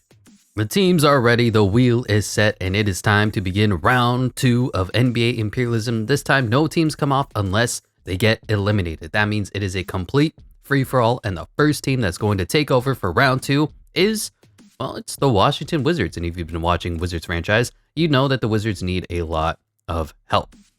They're also sitting, basically, if they go east, there's a chance that they can get some free states in Delaware, or, yeah, they can't get New Hampshire. Or they're going to have to take on the Grizzlies, the Hornets, somebody. Let's go ahead and spin the wheel and see what direction do the gods have in store for your Washington Wizards. And that's north, kind of northeast. I'm going to go ahead, and you know what? You guys love it when I do this. I'm going to make the argument that the Wizards are right here. Okay, they're kind of in this little tip of Maryland. They're just hanging out, doing wizardy things, and they need to go northeast. That means they are going to be getting an overall point. The problem is there's 48 continental states in America, and there's only, 30 teams in the NBA. So there's 18 states that need to be taken over before we can finally get to the conclusion of NBA Imperialism. So that's why I got to do stuff like this. Anyway, Elvin Hayes gonna get the 1 overall boost. He's up to 196 overall, and this is going to be filled out. Delaware has officially been taken over by the Washington Wizards. Anyway, that's good enough for me. Let's go ahead and move on to the next spin. That's 1 state down, many states to go. Spin, spin, spin to win. And who's gonna go next? And it's not the Wizards, so this is the only time I'll step in. If the wheel decides that the same team is gonna go twice in a row, we're gonna ignore that, pretend it never happened, because we need to have some variety. Variety is the spice of life, and it looks like the Charlotte LaMelo Balls are going to go next. And we take a quick peek at them. They could take on the Wizards, who we just saw. They could take out, God, what is this state? South Carolina, or they could take on the Vancouver Memphis Grizzlies. Let's go ahead and see what the arrow has in store for them, for the Charlotte Hornet Bobcats. And I don't know if we can do that. I think this is a date with destiny, a date with the Washington Wizards, who just went. We got LaMelo Ball versus Earl Monroe, Phil Chenier versus Eddie Jones, Glenn Rice versus Caron Butler, Elvin Hayes versus Larry Jansen, and Alonzo Mourning versus Wes Unseld Sr. Going to be interesting. There's a lot of players that you probably don't know on the history of these two teams because the teams have never really been all that good. I know the Charlotte Hornet Bobcats haven't accomplished basically anything in the league, and the Wizards are unfortunately kind of similar. Anyway, have the Wizards ever won a championship? Even when they were the Bullets? I'm not really sure. Anyway, Caron Butler gives it to Elvin Hayes, who's been getting those overall points. He goes around and steps out of bounds. Ugly basketball to start this game. Oh my gosh, let's just speed this up and get this over with. Also, why have the Charlotte Hornet Bobcats never had a #1 overall pick? It's concerning. They did get #3 overall, got LaMelo Ball, who was arguably the #1 overall pick, or at least should have been. Here is the aforementioned LaMelo Ball. Driving, goes up, and he makes the shot. First 2 points go to LaMelo Ball. If his character looks funny, it's because I had to import somebody else's character model. He's not on the all-time team for some reason, even though he's probably, I mean, you could consider him alongside Alonzo Mourning the best player in Hornets history already at such a young age, just because the Hornets have been so talent deprived for so long. Like Gerald Wallace is probably a top 10 player in their history. Anyway, ugly 2-2 game here. We're just gonna hop immediately into Simcast. And let's see who's going to take the commanding lead. Right now, it's the Charlotte Hornet Bobcats with the lead here in the 3rd quarter, going into the 4th quarter. No lead is safe, though. It's 2K24, and it looks like the Wizards have fought back. It's about a 2-point game. 5 minutes left. The Hornets trying to extend upon this lead. 6-point game. 8-point game. If it gets close, we're hopping in. 9, 7. 5-point game. 1 minute, 45 seconds left. Yeah. Why not? We're hopping in. 1 minute, 45 seconds left. 114 Hornets. 109 Wizards. Hornets ball. I got the Hornets rocking the Bobcats jersey. I don't know why they went away from the Bobcats other than because the Bobcats were such a sorry franchise that nobody wanted to be associated with them. I thought the Bobcats looked kind of cool. I like the orange. I like just kind of the colorful nature of their team. They were just so bad. Larry Johnson, 3. Misses. Alonzo Mourning on the glass, puts it up, puts it in, and that may have been the dagger. Alonzo Mourning, bona fide stud, center for the Hornets in the 90s, gives them a commanding 7-point lead. I don't know, the Hornets just seemed like a fun, or the Bobcats seemed like a fun team. The Hornets seemed like a lowly franchise. They've been removed twice, because the Hornets turned into the Bobcats, and the Hornets turned into the Pelicans.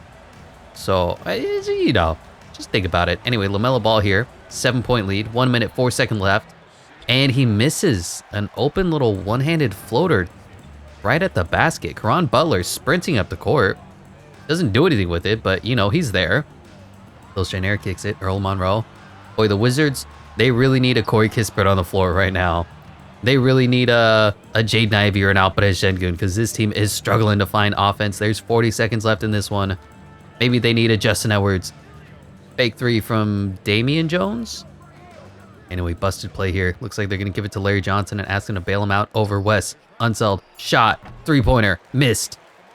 And it's still a 7-point deficit. The Wizards need to score bad. Just score something. Please, dear God. Elvin Hayes for 3. Just what the doctor ordered, and unfortunately not prescribed, as they fall 118 to 110. The Charlotte Hornet Bobcats win. Earl Monroe had a good game. 30 points, 4 rebounds, 6 assists for him. Gilbert Arenas, Agent 0. 25 and 7, but that was kind of it. Wes Unseld, solid, 13, 12, and 7. Phil Schneider, 10. Caron Butler, 10. Bradley Beal with a horrific 6. Moses Malone, John Wall was bad. As for the Hornet Bobcats, Lonzo LaMelo Ball was good, 24, 4, and 13. Alonzo Mourning had that huge putback, 21 and 8. Kemba Walker with 20 off the bench. Larry Johnson, 19, 12, and 8. And Eddie Jones with 18. Honestly, not impressed with either team. Elvin Hayes coming over immediately is the highest overall player by 5 overalls, mind you. So he's a 96 overall. Glenn Rice goes up to a 92 overall, who I don't even know if he had an impact in the actual game. And unfortunately, the Wizards have been eliminated. They are gone off the map.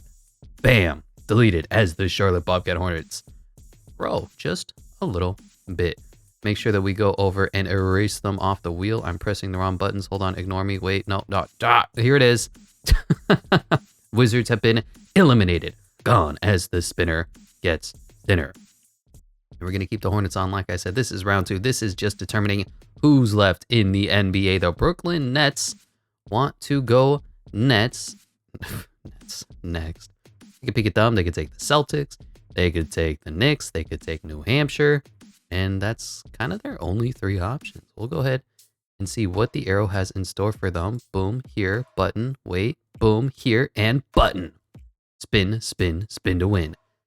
And I'm pretty sure that's a date with the New York Knickerbockers. Good one here. Jason Kidd versus Walt Frazier, 99 overall. Richie Guerin versus Drazen Petrovic. Julius Erving versus Carmelo Anthony. LeBron James versus Kevin Durant. And Brook Lopez versus Patrick Ewing. It's still funny to me that Brook Lopez holds a lot of the records statistically for the Brooklyn Nets history, just because of how, I guess, underwhelming how little brother the New Jersey / Brooklyn Nets have been with respect to the Knicks and the Celtics and the actual good teams in the NBA. I don't know. It's always been a little funny to me. Anyway, here's Jason Kidd. Kicks it to Drazen Petrovic, who puts it up, misses. LeBron James grabs the rebound, effectively bullies that poor man, and is coming the other way in transition, gives it to Carmelo Anthony, being picked up by Dr. J. What I would give to see this matchup. Braun out of the post, double team coming over. Fade, tough shot, in and out. And LeBron misses the jumper. Drazen Petrovic coming the other way with the ball. Takes it to Jason Kidd, and we're going to run some offense here. Being picked up by LeBron James. There should be a mismatch somewhere. Kevin Durant flies out, completely oversteps, but now he takes the three-pointer. Foot is not on the line, but he misses. And Walt Frazier is coming the other way with LeBron James. Dribbling, running the offense, and is he going to just pure ISO on Dr. J? Tough shot does not go in. You'd like to see a little better offense from Bronny. Anyway, Dr. J has the ball now. Kicks it. Durant under the basket. He makes it, and the first points of the game go to Kevin Durant. And it's time for the Legacy franchise to respond. There's a lot of good players that have been on the Nets, but nobody's really stuck around all that long, and free throws Illegal screen on Carmelo Anthony. You're not even near the basket. What are you doing, Melo? Yeah, kind of ugly. Taking forever to inbound the ball, but let's see if the Nets can build upon this quick, short lead that they have. A 2-0 game so far. Durant being picked up by Braun. Our favorite matchup. Double screen comes. Durant contested. 3. Miss. Frazier grabs the rebound. Smallest man on the court. Actually, Jason Kidd might be the smallest man on the court. And here he goes. Kicks it to Melo. Melo pump fake. Gets his man up in the air. Drives around. Tough shot. Gets blocked pathetically. Ugly basketball continuing to be played here. I don't know why. But now we have a mismatch to the 7-foot demigod Kevin Durant being picked up by the point guard Walt Frazier. Are they going to attack? It's like they're going to Brook Lopez out of the post. And here's Drazen Petrovic. Backdoor, but misses the layup. Okay. Bucket. LeBron James makes it. It's tied 2-2. We're hopping into some gas because, oh my gosh. Anyway, here in the first quarter, Knicks have a little bit of lead going into the second quarter. Knicks have a huge lead going into the third quarter. Oh my God, scoreboard. And fourth quarter, that is all she wrote. The Nets eliminated by 26 points. Willis Reed was good off the bench, 24 and 8. Walt Frazier had a quiet 14. It was just balance for the Knicks. 14, 14, 13, 13, 11, 10, 8, 8, 6, 5, and 4 for John Starks. As for the Nets, Kevin Durant had a good one. 28 points, 9 rebounds on 22 shots. Jason Kidd, 27 and 11 because he's always open.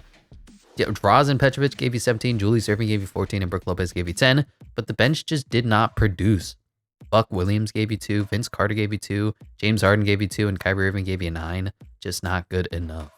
Dr. J will be coming over as a 98 overall. And Walt Frazier does officially join the 99 overall club. I guess he was playing up with morale, which is turned off. So that doesn't make sense. But anyway, you have point guard Walt Frazier. Julius Erving, I guess you play at the 2. 98 overall. You have Carmelo Anthony at the 3. You have LeBron James at the 4. And Patrick Ewing at the 5. Willis Reed back. The Knicks have a very good team looking here. Anyway, go over to the map and make sure that the Brooklyn Nets have been eliminated from Imperialism. Gone. Look at the New York Knicks starting to grow a little bit of an empire of their own. Pop over to the wheel and say goodbye to the Nets. Gone off the wheel as the spinner gets thinner. Next team that's going to be on the offensive is the New Orleans Pelicans. That it is. And where do the Pelicans want to go? I'm not going to go preview where they are on the map. We already know where that is. And that is the direction that has been decided. Let's see. I feel like that's a date with the Sonic Thunder, right? Like, yeah. This will be an interesting one. Chris Paul versus Gary Payton. Ray Allen versus Drew Holiday. Jamal Mashburn versus Kevin Durant. Dirk Nowitzki versus Anthony Davis. And Hakeem Olajuwon versus Tim Duncan. A lot of bigs in this one, but a lot of talent as well. I feel like the weakest link is Drew Holiday. But if you remember, he outplayed James Harden on the Rockets. So, I mean, we got to take that into account. He is a defensive stalwart. Anyway, the Thunder win the tip. They are the home team, and Gary Payton is dribbling the ball. It looks like it's going to Dirk Nowitzki, who is wide open for the first points of the game. Defensive miscommunication there. I don't know how Dirk got left wide open, but Anthony Davis fell asleep. How will the Pelicans respond?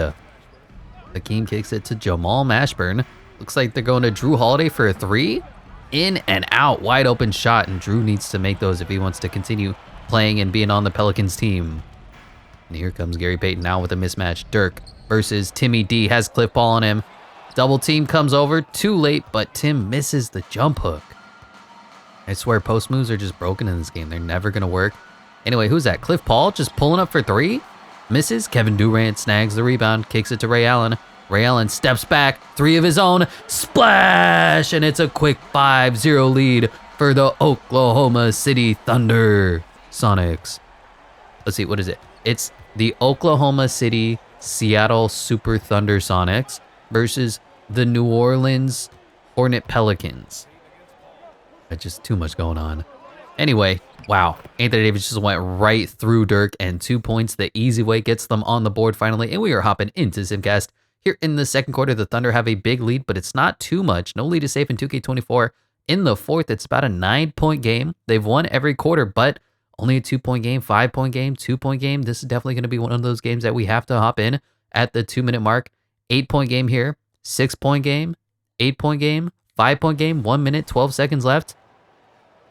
Let's see what the Pelicans can do to respond. They need to play some defense first. 1 minute, 12 on the clock. 117, 122. Kevin Durant calling for the ball. 5-second inbound. They do get it off to Kevin Durant. Double team comes. Too late. Timmy D kicks it to Gary Payton. I don't know what this play is. It's nothing. Play is nothing. The play is Ray Allen for 3. Dagger. Missed. And that's what the Pelicans needed. Now they're coming the other way. And they kick it to Drew Holiday, who kicks it to Anthony Davis, rolling down the court. Throws it down, and it's a 1-possession game. Defense leads to offense. Drew Holiday leads to Anthony Davis. Now the Thunder need to hold on to this lead or risk elimination of their own. They got a great team. Gary Payton, slow turnaround here. Kevin Durant now has the ball, trying to ISO on Jamal Mashburn, I believe. And double team comes over. Weird step back, weird step through. Misses. Dirk has the ball, puts it back up, and puts it in. The Dallas Maverickian gives them a clutch offensive rebound, and it's 119 to 124 now. Pelicans need a score and to play the foul game. They're looking for a miracle now. 34.2 seconds left on the clock. And the ball goes to Hakeem, to Drew, to Cliff Paul. There it is.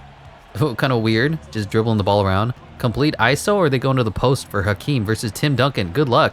Hakeem, shot, miss, and Tim Duncan gets the ball, and that might be game. Missed shot from Hakeem Olajuwon over the defensively minded Tim Duncan. Maybe the difference between winning and losing. Gary Payton gonna make some clutch free throws. First one is up and in. Next free throw is up. And he missed. Timeout. Again, the Pelicans need a miracle, but all is not lost just yet. Inbound goes to Hakeem Olajuwon, who kicks it to Anthony Davis for 3. Splash! And that was the first thing of order. Now they have to continue to play the foul game. 15 seconds left. Foul on Ray Allen. And Ray's always been a great free throw shooter in his career, so of course he goes 2 for 2. No timeouts left for the Pelicans, so they're going to have to sprint up the court and make another 3-point shot. Who's going to get the ball? It's Drew Holiday for a long 3. That's probably not the shot that they wanted, and that is probably game. 128-125. The Pelicans fall just a little bit short. Tim Duncan had a good one, 24 and 14. Kevin Durant, 22, 4, 9, and 2. Gary Payton, 19 and 13. Ray Allen, 17, and a couple of clutch free throws. Sean Kemp, Dirk with that huge offensive rebound. Even Russ was good off the bench. As for them, Anthony Davis was great. 30 points and had that huge three-pointer at the fourth quarter. 8 rebounds, 4 assists. Baron Davis off the bench, 23. Hakeem just missed that jump hook that really would have helped them at least tie the game up. Cliff Paul gave you a 15, 4, 10, and 5 steals. And that was it. Their bench just was not good enough. Drew Holiday kind of looks like the missing piece here. 8 points, 12 assists, 3 of 11 shooting. Ugh. Cliff Paul coming over to take this starting point guard role away from Gary Payton as a 98 overall. So we have Kevin Durant, 99. Tim Duncan, 99. Dirk Nowitzki, 98, but he's not an original Thunder. Cliff Paul, 98. I think we start giving the points to Ray Allen, the shooting guard. So he is officially a 96 overall. And then we have Gary Payton and Russell Westbrook come in off the bench. Unfortunately, though, for the Pelican Hornets, what's the button here? Bam! They are going to be eliminated from the map. Deletes as the Sonic Thunder get a little bit bigger. They have taken over Middle America. Looks like the West Coast still needs to be decided, but the south part of Middle America and then the Southeast Florida area have been taken over by 2 dominant teams. Go over to here, pop off. Who lost? The Pelicans? Yeah, bam, off the wheel as the spinner gets thinner. Next team that's going to be on the offensive is the Los Angeles Lakers. Y'all already know where the Lakers are. We'll just go ahead and spin the wheel. And I don't know if they can go south. Take a quick little peeksy-deeksy. Yeah, they can't go that direction.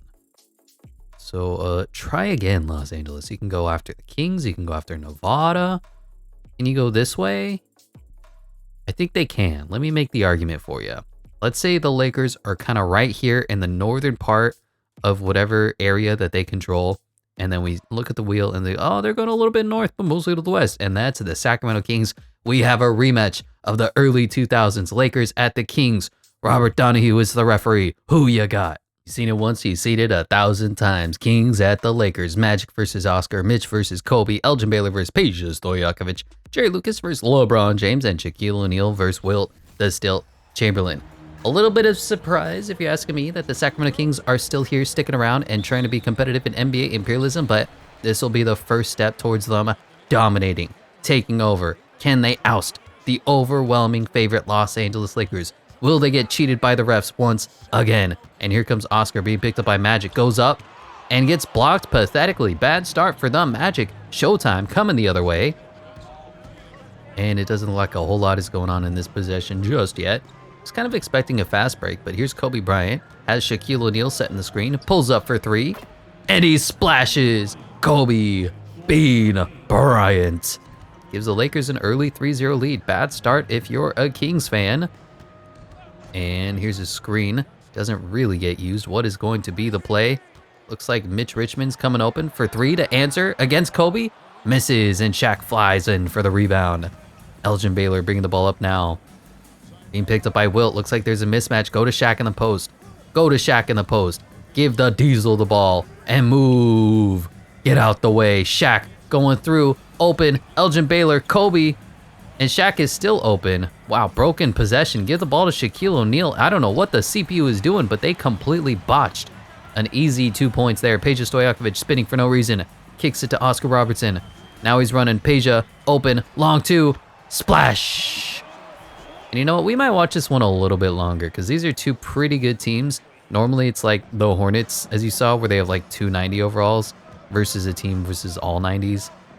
But these teams are fairly even, at least with respect to their starting lineup. Okay, never mind. They're going to the free throws. We don't want to see free throws. We don't need no stinking free throws. Huge lead here for the Lakers in the first quarter. Kings are trying to fight back. It's a close game here in the third, but about 6-point game, 8-point game, 5-point games, 3-point game. Definitely one of those games that we're going to hop in at the sub 2-minute mark. Kings take a little bit of a lead here in the fourth. The Lakers on upset alert. Do you believe in miracles? 4-point game, 5-point game now for the Kings. 1 minute left. Nobody can score. 126, 119. What is happening? The Lakers just cannot score. They've been stuck at 119 for minutes now. I was kind of waiting for them to do anything, but the fans are booing even though they have a 7-point lead. 39 seconds left. Are they going to play the foul game? Mitch Richmond pulls up. Oscar Robertson dribbling the ball. 19 seconds left. They're just going to drain all the time on this. No double teams are being sent over. I don't know what this late game possession is for the Lakers, but Oscar Robertson kicks it. Mitch Richmond just dribbling the air out of the ball.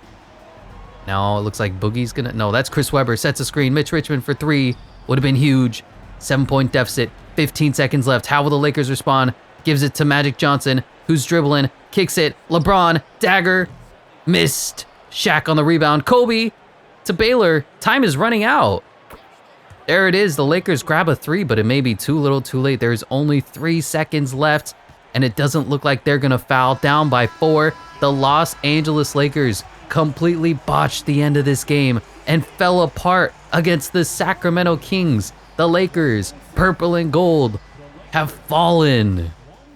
Wow, I was not expecting that. Wilt had a good one, 24, 6, 3, and 2 with 2 blocks. Nate Archibald, Tiny Nate, had 24 and 6. Peja with 23? Chris Webber, 14, 6, and 9. Nice. Mitch Richmond with 13. Oscar Robertson, 11, 6, and 4. Jerry Lucas, 11, 11, and 7. As for the Lakers, Magic was good, 26, 4, and 6. Kobe was okay, 20 and 11. LeBron, 29 and 10. They got outplayed. Wow. Wilt still did it to Kareem and did it to Shaq. Shaq had 7 points on 2 of 12 shooting. Disappointing exit for the Lakers. And Oscar Robertson officially joins the 99 overall squad. We have Kobe Bryant coming over to take over the shooting guard role from Mitch Richmond. We may figure that lineup out a little bit later, but the Los Angeles Lakers have been surprise, upset. California has been taken over by the purple royalty of the Sacramento Kings, and they own the Pacific West. Not the Northwest yet. Nobody took over Washington for some reason. Anyway, go over to here and say goodbye to the Los Angeles Lakers. And then there were, I want to say about 12 left. It looks like there's 12 teams here. If I can count the wheel. Yeah, good enough. Anyway, the Oklahoma City Thunder Sonics are going to go next. We've seen them once. We've seen them 1,000 times. And they want to head directly north. And I'm okay with that because there's a lot of north that has not been taken over. Like, that's not Oklahoma. That's a state that I totally know. It's called Kansas. Duh. And continue giving the 1 overall boost to Ray Allen up to a 97 overall as the Oklahoma City Thunder Sonics take Kansas. That looks nice, right? Nice enough. Anyway, let's go on to the next team. Boop, shuffle, and spin, spin, spin to win. And who's gonna go next? Now, it looks like the Hornets are starting to get a little bit of love here from the wheel in round 2 of NBA Imperialism of the all-time teams as they want to go northeast-ish. Where would that put them? I'm thinking that's going to take out New Hampshire, so we can just get that off the map, get them a free overall point. Glen Rice continues to improve up to a 93 overall, and New Hampshire gets to be taken over by the turquoise of the Charlotte Bobcat Hornets. I know.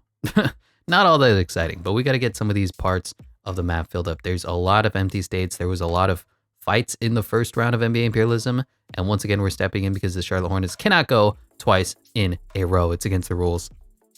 We just got to make sure that basically all 48 continental states get taken care of. And the Toronto Raptors, who aren't even a part of America, are going to go. They're a little bit funny because they control all of Canada, but they want to go southwest, like the airline. And I'm thinking this is a date with the New York Knicks, right? That kind of makes the most sense. Isaiah Thomas versus Walt Frazier, Richie Guerin versus Vince Carter, Kawhi Leonard versus Carmelo Anthony, LeBron James versus Christopher Bosh, and Andre Bargnani. I know, the starting center for the all-time team for the Toronto Raptors versus Patrick Ewing. Once again, I would expect the Knicks, the home team, the better team, to walk away victors, but you never know. In NBA Imperialism, it is a single elimination game. Just for this reason, Isaiah Thomas opened long two, and he missed. That's not a good sign if you're rooting for the Canadian team. Here comes LeBron being picked up by Bargnani. Mismatch. Melo, corner, three, splash! First bucket of the game goes to Carmelo Anthony. Is Carmelo Anthony a Hall of Famer? I don't know how you do that. And by the way, horrific defense from Melo as well. Just gave up a backdoor cut to Kawhi Leonard. You know, because he never won that vaunted finals. He was always a great individual performer, and then the NBA changed under his feet, so his skills weren't really needed. Isolation king. Oh my God. LeBron James just did it to his old teammate. Is that Chris Bosh? Did LeBron just do him dirty? Put that man in a poster. And Chris Bosh is shell-shocked. He didn't even know where the ball was. Now the Raptors looking to respond, down by 3. Here comes Kawhi Leonard being picked up by Carmelo. Kind of stuck on his back hip here. What is happening? Oh my God. Okay, I don't know what any of that was, but the Knicks are coming the other way. Carmelo Anthony has the ball. Give it to LeBron and let him freight train. Walt Frazier, pump faking. Melo, pump faking. LeBron, nothing. Jab stepping. Melo sets the screen. The Carmelo Anthony, LeBron James screen is mean. And LeBron just moved Kawhi Leonard out of the way. Back-to-back dunks for the GOAT. He said, move, Ludacris. Get out the way. And we're going to hop into Simcast as the Knicks took over the first few minutes. And look at the scoreboard. It is a pretty much easy over game. It's all she wrote. 143-115. The Toronto Raptors did not stand a chance. Dr. J popped off. 42, 8, and 7. 2 steals, 4 blocks. Wow, the Julius Erving game. LeBron James, we saw, was dominant. 19, 7, 6. Richie Guerin, 17, 2, and 2. Willis Reed, 16. Carmelo, only 11. Patrick Ewing, 10, and 8. Walt Frazier, 8, 2, and 12. As for the Raptors, Kawhi was okay. 31, and 8, and 5. Chris Bosh, 21, 6, and 4. Isaiah Thomas, 14, and 10. And that was kind of it. I mean, DeMar put up a weird 12, 5, and 9. Pascal had 13, but that was it. Just a disappointing game overall from the Raptors. And the Raptors have been eliminated. Look at... Am I on the right screen? No, I'm not. Here's the screen. That's what I was trying to show you. The Raptors have been eliminated as New York has taken over all of Canada. Look at that. The New York Knicks are starting to take over. It looks like... Who did I send over? Vince Carter coming over. 97 overall. Walt Frazier's already 99. LeBron's already 99. Dr. J, I believe, came over from the Nets, so he doesn't get the overall boost. So we have to give it to Patrick Ewing, rocking the flat top, up to a 96 overall. And make sure we say thank you, Toronto, but you have been eliminated from the wheel. Gone as the spinner gets thinner. Next team that's on the offensive is once again the Oklahoma City Thunder Sonics, and we'll go ahead and spin the arrow and see what direction does the wheel have in store for them. And they want to go south. I don't know if you can go south, my friends. there is no argument I can make for you to go south. So you're going to have to spin the wheel again. Go east, go north, go west, go northwest. And that looks like a date with the Nuggets. Oh, I pressed the button. I didn't mean to. Okay, well, it's Sonics at the Nuggets. Nikola Jokic, Carmelo Anthony, Alex English, Fat Lever, the other I don't remember. Anyway, Clifford Paul is taking over for the Thunder Sonics. And he is running the offense. Let's see what the play is. It's going to Ray Allen, who loses the ball immediately. Nice job, Ray. Thompson completely misses. Is that David Thompson? I forget which Thompson that is. There's too many Thompsons in the NBA. Anyway, Ray Allen gives it to Clifford Paul. And now he's dribbling the ball. Ray Allen coming off a couple of screens. Doesn't get anything going. Looks like he's trying to pure ISO up. Not good offense from the Thunder right now. They have Kevin Durant. They have Russell Westbrook. They have Cliff Paul. And here's a cutting Cliff Paul. Gets open. Puts up a shot. Misses. And Daniel brings the ball up. Grabs a rebound. Gives it to Fat Lever. Brings the ball up. Now they go to Carmelo Anthony in the post. The ISO King steps back on Kevin Durant. And doesn't do anything. I would say give the ball to Jokic. I don't know why this man hasn't touched the ball. He's the best player on the team. I know he's a center. Carmelo wide open. Great screen from Joker. And splashes. And the first point of the game comes from Carmelo Anthony from deep. And how will the Oklahoma City Thunder Sonics respond? They have a whole bunch of talent on this team, but oh my gosh. Dirk got left wide open, but he blows the mid-range jumper. I think mid-range jumpers are broken right now in this game because nobody seems to make them. Anyway, Thompson just going right through Ray Allen. It gives it up though. And now we got Dan Issel versus Dirk Nowitzki. Defensive liability. Here comes Melo for another three. Wide open. Splash in the first 6 points. Melo to Melo. Back to back. And, you know, this is hopping a sim, guys. It's okay. We got a lot of basketball games still to watch. And hopefully this one's a close one where we can hop in the fourth quarter. But it looks like the Nuggets are blowing out the Thunder. The Thunder spent so long putting together this talent. And they can only put up 80 to 108 in the third quarter. They're going to get dominated. Wow, by the homegrown Denver Nuggets squad. Carmelo Anthony must have went crazy. 146-122. And it wasn't even that close. Melo was incredible. 36-6-6. The Devil. David Thompson with a 27-7-5-3-3 game. Nikola Jokic 26-10-2. Fat Lever 16-7. Allen Iverson 14-9. Kiki Vandeweghe. What happened to the Thunder? So Dirk gave you 29. That'll work. Kevin Durant gave you an efficient 27-6. Timmy D gave you 27-18. Ray Allen gave you 18. Cliff Paul 7-12. Dennis Johnson 6 points. Russell Westbrook 4 points and 2 rebounds. Jack Sigma 4 points. Gary Payton with a 0 burger 0-7. Wow. And the Thunder, who spent so much time putting together talent, putting together Dirk Nowitzki and Tim Duncan and Cliff Paul, eventually fall to the Nuggets. Interesting. Anyway, Kevin Durant is going to be coming over, and Nikola Jokic officially joins the 99 overall squad. I'll figure out what to do with the small forward shooting guard position, and they do need an upgrade at the point guard and the power forward. There's just a lot for this Nugget squad, but they do prevail. They do take out the Oklahoma City Thunder Sonics, so I don't have to say that anymore, as they are eliminated, as Middle America is now controlled primarily by the Denver Nuggets. That was certainly another upset. There's been some good upsets in this one. Anyway, the Oklahoma City Thunder have been eliminated, gone off the wheel as the spinner gets thinner. And then there were 10. All right, 1, 2, 3, 4, 5.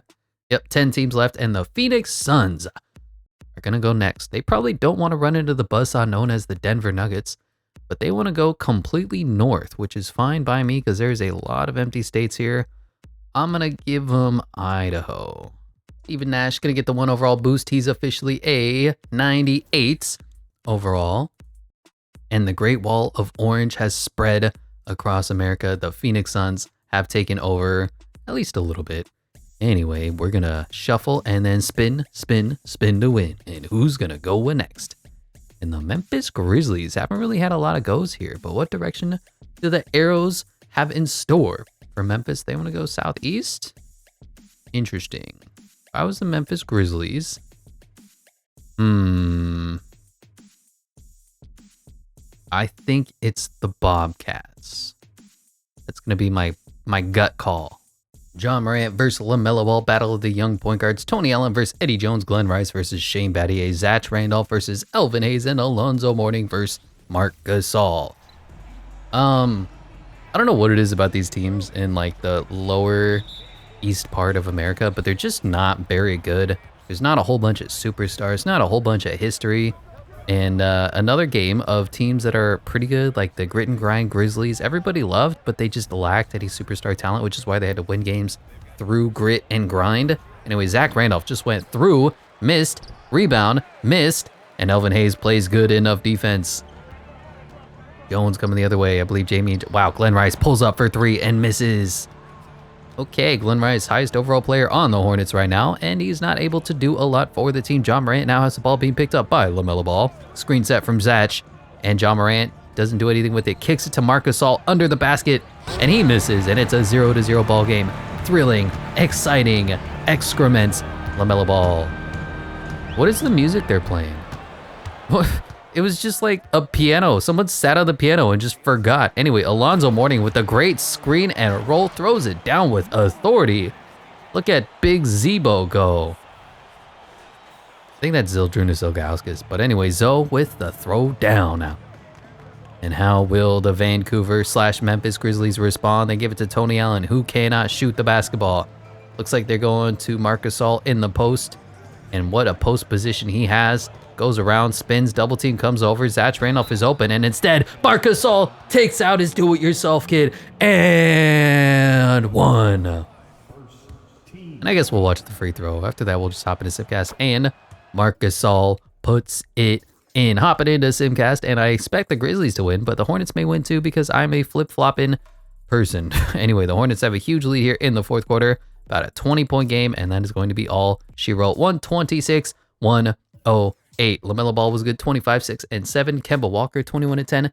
Glenn Rice with a 17 and 8 game, even though he's the highest overall on the team. Elvin Hayes was good, 15, 10, and 5. Eddie Jones, Larry Johnson, Alonzo Mourning. As for the Grizzlies, John Morant was strong, 23, 2, 7, and 3. Marc Gasol, 17. Mike Bibby, 15. Yeah, they just didn't have enough talent at the wing position. Marc Gasol comes over to the Hornets, and he's immediately the best center, 94 overall. And Glenn Rice continues to go up in overalls. I know. I don't know what to say about that, but they've got a weird collection of talent here in Charlotte. Go over to the map and say thank you, but the Vancouver Memphis Grizzlies are eliminated as the Charlotte Hornet Bobcats are surrounded by juggernauts, so I don't expect them to stick around for too long. But hey, they're still here, and that is all that matters in NBA Imperialism is if you're here right now, as of this very moment today. And then there were, I want to say 9. And it's the Nuggets. Okay, defending champion Nuggets ousted the Thundersonic Nuggets. Where do the Nuggets want to go? And that looks like a date with the Phoenix Suns. Pat Lever taking on Stephen Nash, David Thompson versus Devin Booker, Sean Marion versus Carmelo Anthony, Charles Barkley versus Kevin Durant, and Nikola Jokic versus Karl Malone. Did not know they put Karl Malone at the center position, but hey, this is just what 2K does. Anyway, the tip-off most likely going to go to the Joker, and it does. The Nuggets looking to continue upsetting teams and get their point guard of Imperialism with Stephen Nash with the victory, although the Suns are a pretty formidable team of their own, and they actually have Kevin Durant, and Fat Lever just goes around everybody, lays it up, and lays it in. He says, "Don't get rid of me, coach. I'm too good at this sport of basketball." I don't know why there was 4 Suns accepting the inbound pass there. That was a little bit weird, but here comes Steve Nash, and he's trying to go around Fat Lever. Devin Booker, long 2 splashes, and we might have a good game of basketball here. Nuggets at the Suns, who'da thunk? Kevin Durant bringing the ball up the other way, being picked up by Mr. Chuck himself. And Joker setting a screen. The Nikola Jokic, Kevin Durant screen and roll probably has to be the most unstoppable play in basketball, right? Like, why did Kevin Durant want to go to the Suns? Go to the Nuggets. Have the Nuggets trade away Michael Porter Jr., Christian Brown, and like 7 first-round picks, and you would have definitely won a championship there. Anyway, Karl Malone throws it down. Did not expecting that, and we got a high-scoring affair here. Just a couple of great screen and rolls. Karl Malone outruns the Joker, and we got a 4-4 ball game here, less than a minute into the game. I guess a little over a minute. Pat Lever grabs the screen. Joker's wide open. Long 3, and he misses. The first miss is a Jokic wide open 3-point shot. And here we go. Now we got Sean Marion. Now we got Steve Nash, 3 of his own. Splash! And the score is 7-4. Steve Nash does not get picked up by the defense. And we'll watch to the next score. Really like this, though. This is what good 90 overall teams should look like. Kevin Durant being picked up by Chuck. Takes a 3 of his own. And he splashes. Everybody's making their shots. It's a 7-7 game as we hop into Simcast. Nuggets have a little bit of lead here in the first quarter, going into the second quarter with a lead back and forth game at halftime. Now the Suns have a lead, high scoring affair here in the fourth quarter, 132-117. Oh my gosh, it's a 15-point game. Is there going to be any closeness to it? 10-point game, 12-point game, 9-point game, 2 minutes left, 12-point game. It looks like the Suns just struggling to keep up offensively as the score is in the 150s. Wow, 151-137. What a score. Devin Booker was good. Karl Malone was good. Charles Barkley was good. Stephen Nash was good. Dennis Johnson was good. And Amari was good. Who came up short? Sean Marion didn't really produce. As for the Nuggets, 43-5-9 from Kevin Durant. 23-5-8 from David Thompson. Fat Lever with an 18-8 game. And Joker with a quiet 17-8-9. Alex English was good. Even Melo gave you a 15-7. As promised, Steve Nash is coming over 98 overall to take over point guarding duties. And we're going to give the overall point to... I'm going to give it to Melo. I just enjoy seeing his game of basketball more than David Thompson's. No offense. The Great Wall of Orange, though, has been taken down by the gold of the Denver Nuggets as the Phoenix Suns get eliminated. There's going to be a showdown in the West Coast eventually with the Kings and the Nuggets. And then the East has to sort out some of their problems as well. Over to this screen, and who got eliminated? The Suns. Bam! Gone off the wheel as the spinner gets thinner. And then there were, I want to say 7. No, there's 8 teams left. Anyway, the Sacramento Kings, aforementioned, will be going next, and we're going to go ahead and spin the wheel and see what direction do the Kings want to go, and they want to go directly north. That sounds like they want to take out Washington, who's just sitting here right for the taking. I think this means Jerry Lucas goes up to a 96 overall. Pretty sure he was one of the few guys on the team. And the Sacramento Kings have officially taken over the Pacific Northwest. The only thing that separates them from Denver, well, is Nevada. Anyway, next team that's going to go on the wheel. Nobody comes off because nobody was eliminated. Spin, spin, spin to win. The Hornets want to go next. The Hornets are just very amorous this game. I don't know why. But let's see if they have any hope of continuing to advance, because they're going to have to play somebody. Nope, they're going to take South Carolina. That means another overall point for Glenn Rice, up to a 95 overall. And South Carolina is turquoised. I can't believe that the Bobcat Hornets are still in it. But, you know, that's what NBA Imperialism is all about. Spin, spin, spin to win. Who's going to go next? And the Nuggets yet again. Heat and Celtics really struggling to get their goes. But, you know, it's random, and this is the way that the randomness has decided. Can the Nuggets go south at all? I don't believe they can. Oh, they can.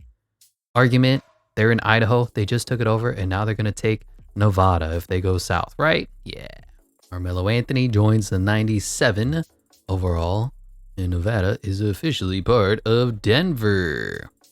All right, next team that wants to go on the wheel, come on down.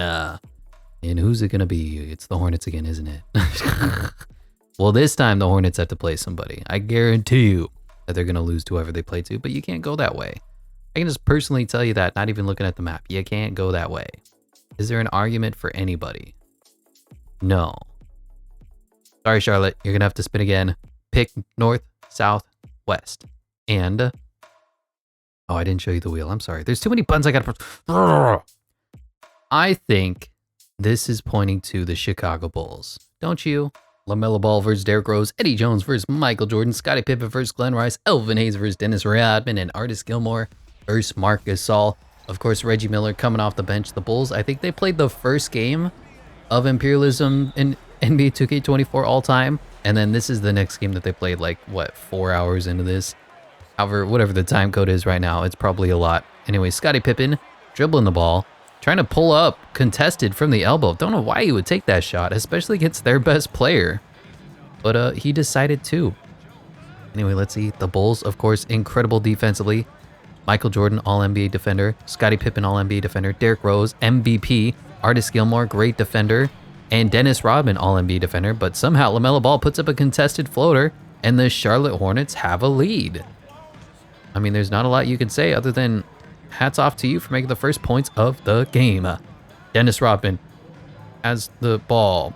Jordan calling for it in the post. Jordan open, not getting the ball, not getting the entry pass. Jordan is setting the screen for Dennis Rodman. Jordan is setting the screen for Dennis Rodman. Dennis Rodman is taking Dirk Nowitzki 1 foot fading jump shots. All right, 2K. Anyway, Glenn Rice playing Damian Jones. I forget which Jones that is, but the Hornets are up 4-0. What is happening? Okay, Derrick Rose and the Bulls need to respond. That means get the ball to the GOAT and stop messing around. Stop doing all this funny business. Get the ball to Jordan and just run some offense. Here's Pippen. Jordan sitting in the corner, not doing anything. Pippen to Gilmore to dunk. And that's exactly what the Chicago Bulls needed. Artis Gilmore throws it down with authority. And let's see what the Hornets have in store for the Chicago Bulls. Michael Jordan played incredible defense. LaMelo Ball grabs the ball, goes right around Derrick Rose, has the speed, has the size, and he passes it off to Marc Gasol for a weird push-off floater. Falls on the ground, misses. Derrick Rose leading the fast break. Has a couple of people open, doesn't pass to any of them. Gilmore sitting under the basket, doesn't get the ball. Now he does. Pump fakes. Double comes over. Jordan's open. Gilmore puts it up and he falls down. Ugly basketball being played here by both teams. And Jordan still has not really been able to imprint himself on this game. LaMelo Ball being picked up by the MVP. And he passes it to Rice, who passes it to Jones, who's being picked up by a center. This is a theoretical mismatch. And missed 3. I think that was Glenn Rice. Scottie Pippen grabs the rebound. Can we please get the ball to Michael Jordan and stop being silly? Pippen goes. Jordan, Rodman, ball handling. Now Pippen is calling for it out of the post. And he gets his man up in the air, and he's going to take a contested shot and miss. I don't know what it is. I don't know what's happening. Hideous game of basketball being played right now. It's 4-2. And LaMelo Ball doesn't do anything. All right. Marc Gasol right under the basket. But again, Artis Gilmore, great defender. Rodman flies in for the rebound and kicks it to Derrick Rose. Can somebody make a freaking point so we can hop into Simcast? Derrick Rose dribbling the ball. We got Pippen running off screens. We got Pippen open, mid-range, jumper, bucket. And it's a tie ball game, 4-4. And we can finally hop into Zipcast as we get a back and forth game here in the first quarter. And now domination by the Bulls in the second and the third and the fourth as the Bulls have stomped on the throats of the Charlotte Hornets. No surprise, Michael Jordan finally scored 29, 5, and 9. Reggie off the bench, 24. Scottie Pippen, 25 and 5. Jimmy Buckets gave you a strong 27 and 11. Artis Gilmore, 16, 14, 3, 2, and 1. Bob Love was good. Derrick Rose was pretty quiet. And Dennis Rodman, 4 points, 8 rebounds. As for the Hornets, LaMelo Ball was good, 26 and 11. Kemba, 23 and 5. And that was kind of it. So Glenn Rice does come over to be the second string small forward, I guess. But Scottie Pippen now does join the 99 overall squad with his teammate Michael Jordan. You got D Rose, 95. You got Reggie off the bench, 95. And you got Dennis Rodman, a 93. Definitely need an upgrade at the center, but Artis Gilmore is no slouch. And unfortunately, the Charlotte Hornets Bobcats have been eliminated. They took a while and they built a lot of territory up, but eventually they do fall. And the teams are starting to get down to it. We are in the final stretch, the home stretch of NBA imperialism. The Hornets have been popped off the wheel, gone as the spinner gets thinner. And then there were 7. And one of those 7 is the upstart Denver Nuggets, who have been playing pretty well recently. And it looks like they may want to date with the Kings. Let's see what this looks like to me. You know what? This is going to be the Wyoming. Carmelo Anthony gets another overall boost. He's up to a 98 overall as Wyoming has been taken over by the Denver Nugget Empire. Obviously, nobody gets eliminated there, but we need to keep on spinning and making sure that these teams are competitive. And the Celtics finally going to have a go. Kind of similar to the Bulls. They haven't really had an opportunity to exert their dominance on this game, and they want to go directly east. Is that possible? I don't think it is. We already gave them Rhode Island. Yeah, I'm sorry, Boston. You're going to have to spin again. That move just is not in play for you. Southeast, neither is. So come on, Arrow. Give me a random direction that's not east or southeast. Come on, Arrow. Come on, Arrow. Come on, Arrow. There we go. They want to go north. and we'll give him New Hampshire. Larry Bird is already a 99 overall. That means Bill Russell is going to be a 99 as well. 2 players in the 99 overall club, homegrown, and the Celtics. Again, not a big logo, but they certainly have a mark to leave in NBA Imperialism. Let's continue on because we have 7 teams left. We need to get down to the top 2 and to determine who is the true kings of NBA Imperialism. And the Timberwolves are finally going to have a go. Some of these teams haven't played in a while, but it's come down to the home stretch. The Timberwolves want to go directly south. Fine by me. Where is that going to put them? I believe that is Iowa. AG already a 99 overall club. Kareem Abdul-Jabbar already in the 99 overalls. I guess we're going to start giving it to... Man. Evan Love? Jeez. I don't know. Sam Cassell probably is a point guard. So let's start giving it to Sam Cassell because the rest are backup. So Sam Cassell is going to be the next player to start earning points for the Minnesota Timberwolves. I know, kind of weird, but it is what it is when the rosters are as such. Minnesota going to get a little bit of a logo size boost, and let's keep on spinning. I hope the Heat go. They haven't been able to play in a while. And it's once again the Chicago Bulls. Just took out the Hornets. Who else are they going to try to take out in America? They want to go southeast. Check them out. And that looks like a date with the Miami Heat, doesn't it? Anytime Jordan and Bron meet up in NBA Imperialism, it's a good one. But we got Derrick Rose versus Tim Hardaway Sr., Dwayne Wade, 99 overall versus Michael Jordan, 99 overall. You got Scottie Pippen, 99 overall versus Tracy McGrady. Dennis Rodman versus LeBron James, 99 overall. Artis Gilmore versus Alonzo Mourning. I mean, there's no other way to put it. Bron versus Jordan. GOAT versus GOAT. And you got Scottie Pippen, and you got D-Wade. I mean, there's just so much talent on the court. I feel like the Bulls, you know what, the Bulls and the Heat, they've only won a few games as LeBron just tries to power through Rodman, does not succeed, and Jordan is coming the other way. Derrick Rose versus Tim Hardaway Sr. should certainly be a mismatch, although not as much as I think. And for whatever reason, the triangle offense, Michael Jordan throws it down over Dwayne Wade with authority. They've got Dennis Rodman ball handling a little too much. I don't know what that is, but I don't know why they're doing that. Anyway, Alonzo Mourning out of the post, and we see Tim Hardaway Sr. blow the layup. Wow, okay. 2-0 lead for the Bulls. Let's see if they can build up on it. Derrick Rose dribbling the ball, pulling up, contested, and he makes it 49% contested. Wow. Tough shot. That's one of those where you say good defense, better offense, and it is a quick 4-0 lead for the Chicago Bulls. Oh, wow. D-Wade just went right around the GOAT. Wow, did he Iverson cross him? What happened there? Dwayne Wade, though, with authority. Nice looking dunk there. 4-2 ball game. And these are one of those games that will stick in for a little longer because there's a whole ton of talent. You got a whole ton of storylines. And frankly, we just like seeing good players play good players. Here's Derrick Rose with a mean step back. Splashes again. Tim Hardaway Sr. can do nothing but look on helplessly as D Rose has 4 of the first 6 points for the Chicago Bulls. And here is Hardaway. Kick into T-Mac. Okay.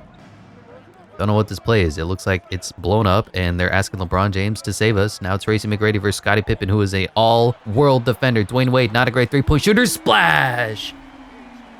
Wow. I didn't think D-Wade was going to make that. In his career, I think he's like a 29% three-point shooter. But you know what? Good enough is good enough as he made that one. And that is all that matters. He rose. Takes the Rodman screen. Hands it off to him. I don't know why Rodman is ball handling so much. Now Gilmore operating out of the post.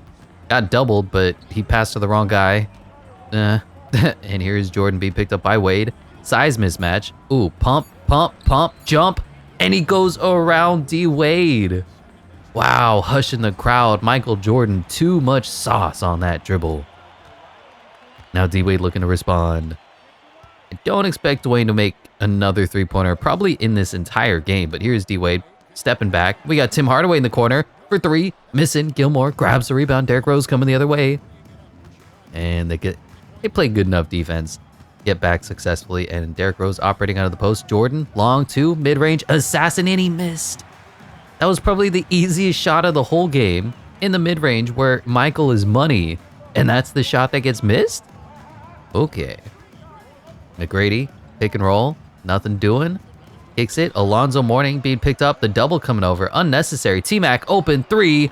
Bang! And we got a tie ball game here, and we're going to hop into Simcast. Like I said, this is one of those fun games that you'd like to watch, but there's too many games to be played as the Bulls have a lead here in the third quarter going to the fourth. And now the Heat have a lead. The home team defending home court. Braun is better than Jordan, confirmed. 108, 115, 6 minutes left. 5-point game, 1-point game. Now the Bulls have a lead. Back and forth game. And tie game. 3-point game. 1-point game. Yeah, we'll hop in. 1 minute. 49 seconds left. Here's Tracy McGrady shooting a 3-pointer in the first quarter. Don't you love the highlights? Anyway, Bulls ball. Down by 1. 1 minute, 49 seconds left. What is the play? Going to nobody. Okay, Derrick Rose gets the Artis Gilmore screen. Looks like Bam Adebayo playing heavy drop coverage and gives up an open 2. And Derrick Rose takes advantage. Most inefficient shot in basketball, but if it's wide open, it is wide open. Bam. Well, didn't play good enough defense. D-Wade dribbling the ball, trying to ISO up on GOAT. I don't think that's going to do well. Tim Hardaway tries to make a mid-range jumper of his own. Does not take the shot, though. D-Wade dribbling again, stepping back, stepping through. Wow, I don't know what that was. The angle is bad for us, but he did not make the layup, and Jordan is coming the other way. Now the Bulls have a lead, 125, 124. What is the play? Get the ball to GOAT and move out of the way. Yeah, Rodman's open for 3. And Derrick Rose takes a 2, but then he misses, but he grabs his own rebound and puts it up again. Derrick Rose having himself a game, my gosh. In the first quarter, in the fourth quarter, on the glass, Derrick Rose can do it all. MVP Prime Rose was something special. And here's D-Wade, just trying to ISO up on GOAT again. This is a really bad play call from the Heat coach, and he loses the ball. Jordan, all-NBA defender, grabs it. And now it's time to become desperation. Oh, Gilmore makes a weird-looking floater, and it's a 5-point game. The Bulls have flipped the script. Inbound goes to Wade, but that has not been a successful play so far for the Miami Heat. Now he's stepping back, mid-range jumper, open, and splash. Back to a 3-point game, 34.8 seconds left. Will the Heat foul, or is this going to be pretty much a one-possession game all the way through? Here's Pippen to Rodman, and I guess LeBron James is fouling Rodman? Inbound goes to Rose, and yep, they're playing the foul game. I hate 2K when they don't understand how to do late game situations, but they're playing the foul game. 129, 126, now 130. Derrick Rose, first free throw up and in. Second one is up and in. I wish they wouldn't play the foul game until there's only like 10 seconds left in the game, but it is what it is. This is NBA 2K24, everybody's favorite game. Dwayne Wade has the ball. Now they're looking for 3-pointers. LeBron James, 3, hand in his face. Bang! And it's back to a 2-point game. Who's going to shoot the free throws? It's once again Dwayne Wade. Wow, they don't want to give the ball to GOAT. And D Rose is going to make his first free throw. Splat. Second free throw is up, and he missed. One possession game. The door is still open for the Heat, and they kick it. Dwayne Wade puts up a weird shot. Wow. Dwayne Wade blows the layup, commits the foul, and may have lost the game for the Miami Heat right there. Scottie Pippen going to make. No, he misses his first free throw. 85% free throw shooter, and he's choking. He's not clutch. He's not Jordan. 4-point game. So the Heat are going to need a 3, a foul, and then another 3. Here goes King James yet again. Same spot. Different result. This time he missed, and that is going to be game. The Heat fall 135-129. What an ending. T-Mac was strong. 24, 6, and 9. Nice. Jimmy Buckets gave you 19 and 6, but LeBron James, besides that 1-3, pretty unimpressive. 17 and 11. Tim Hardaway Sr., 16 and 6. Alonzo, 15 and 10. And D-Wade just got outplayed by the GOAT. Derrick Rose had an incredible performance, 35 and 8. Reggie Miller off the bench, 26 points in 28 minutes. Michael, only 19, 4, and 8, but probably played lockdown defense with 3 steals. Look at Artis Gilmore, 19, 15, 3, 2, and 2. And Scottie Pippen with that 14, 11, and 7. No surprises, the 99 overall Miami Heat LeBron James coming over, so they got 3 99 overall wing players. You got Derrick Rose up to a 96 overall, vintage, 22 years old, and Artis Gilmore, who plays pretty valiantly as far as the center position goes. Why doesn't this screen pop up for you guys? Hello? There it is. Okay. And we're going to take over the Miami Heat red with the Chicago burnt red. Miami has been eliminated. Chicago has officially taken over Southeast America. Did this screen disappear? No, it's still here. Okay, well, that was weird. Anyway, the Miami Heat have been eliminated. Gone from the wheel as the spinner gets thinner. And then there were 6. And the Boston Celtics are going to have a go. Good, it's been a while. We haven't seen... I think they got 299 overalls, and then that's really it. And I don't even know if they're able to use this arrow at all. Like, can I make an argument for Maine? Okay. Y'all know I love making the argument. So let's say Boston is in New Hampshire. They just took it over, and they want to go in a southeasterly direction. That's Maine, right? Right? Larry Bird already a 99 overall. Bill Russell already a 99 overall. That means, yeah, let's give it to Bob Cousy. Now a 97 overall, as Maine has been taken over by the Boston Celtic Green. And Boston just doing what they always do. They take over a few states, don't get called on too much, don't really make waves in NBA imperialism, but they always stick around to the very end because they have so much historical talent on their team. Chicago, though, looking to get a little more offensive. Good to see that. Let's go ahead and spin the wheel. See what direction are they gonna go. They want to go north or west. I mean, there's any number of states I can give them. Let's start with, let me think. Let's start with Missouri. That means D-Rose going to go up to a 97 overall. And on the map, Missouri going to get filled out by that Chicago burnt red. Works for me. We're just continuing on. Keep on keeping on. It's time to spin the wheel. And the Minnesota Timberwolves are going to be next. And I honestly wouldn't be surprised if the Timberwolves are another team that just gets a, I don't know about that. I was going to say they're going to get an overall point, but that looks to me like they're taking on the New York Knicks. Ricky Rubio versus Walt Frazier, Jimmy Buckets versus Julius Erving, Vince Carter versus Wally Szczerbiak, Kevin Garnett versus LeBron James, and Kareem Abdul-Jabbar versus Patrick Ewing. I mean, I'm sure you can guess that we're assuming that the New York Knicks are going to win, but you never know. The problem is, besides Kevin Garnett, there just isn't really a lot of dynamic scoring on the court for the Timberwolves. Like, Jimmy Buckets is great, but this is the Minnesota Jimmy where he's an 80-something overall. You got Wally Szczerbiak, which is a joke. You got LeBron just making fadeaways like he's freaking Jordan out here. And it's already a 2-0 lead for the New York Knicks. And yeah, unless KG drops like a 50-piece and then Kareem helps him out, I just don't see how this Minnesota squad is going to win.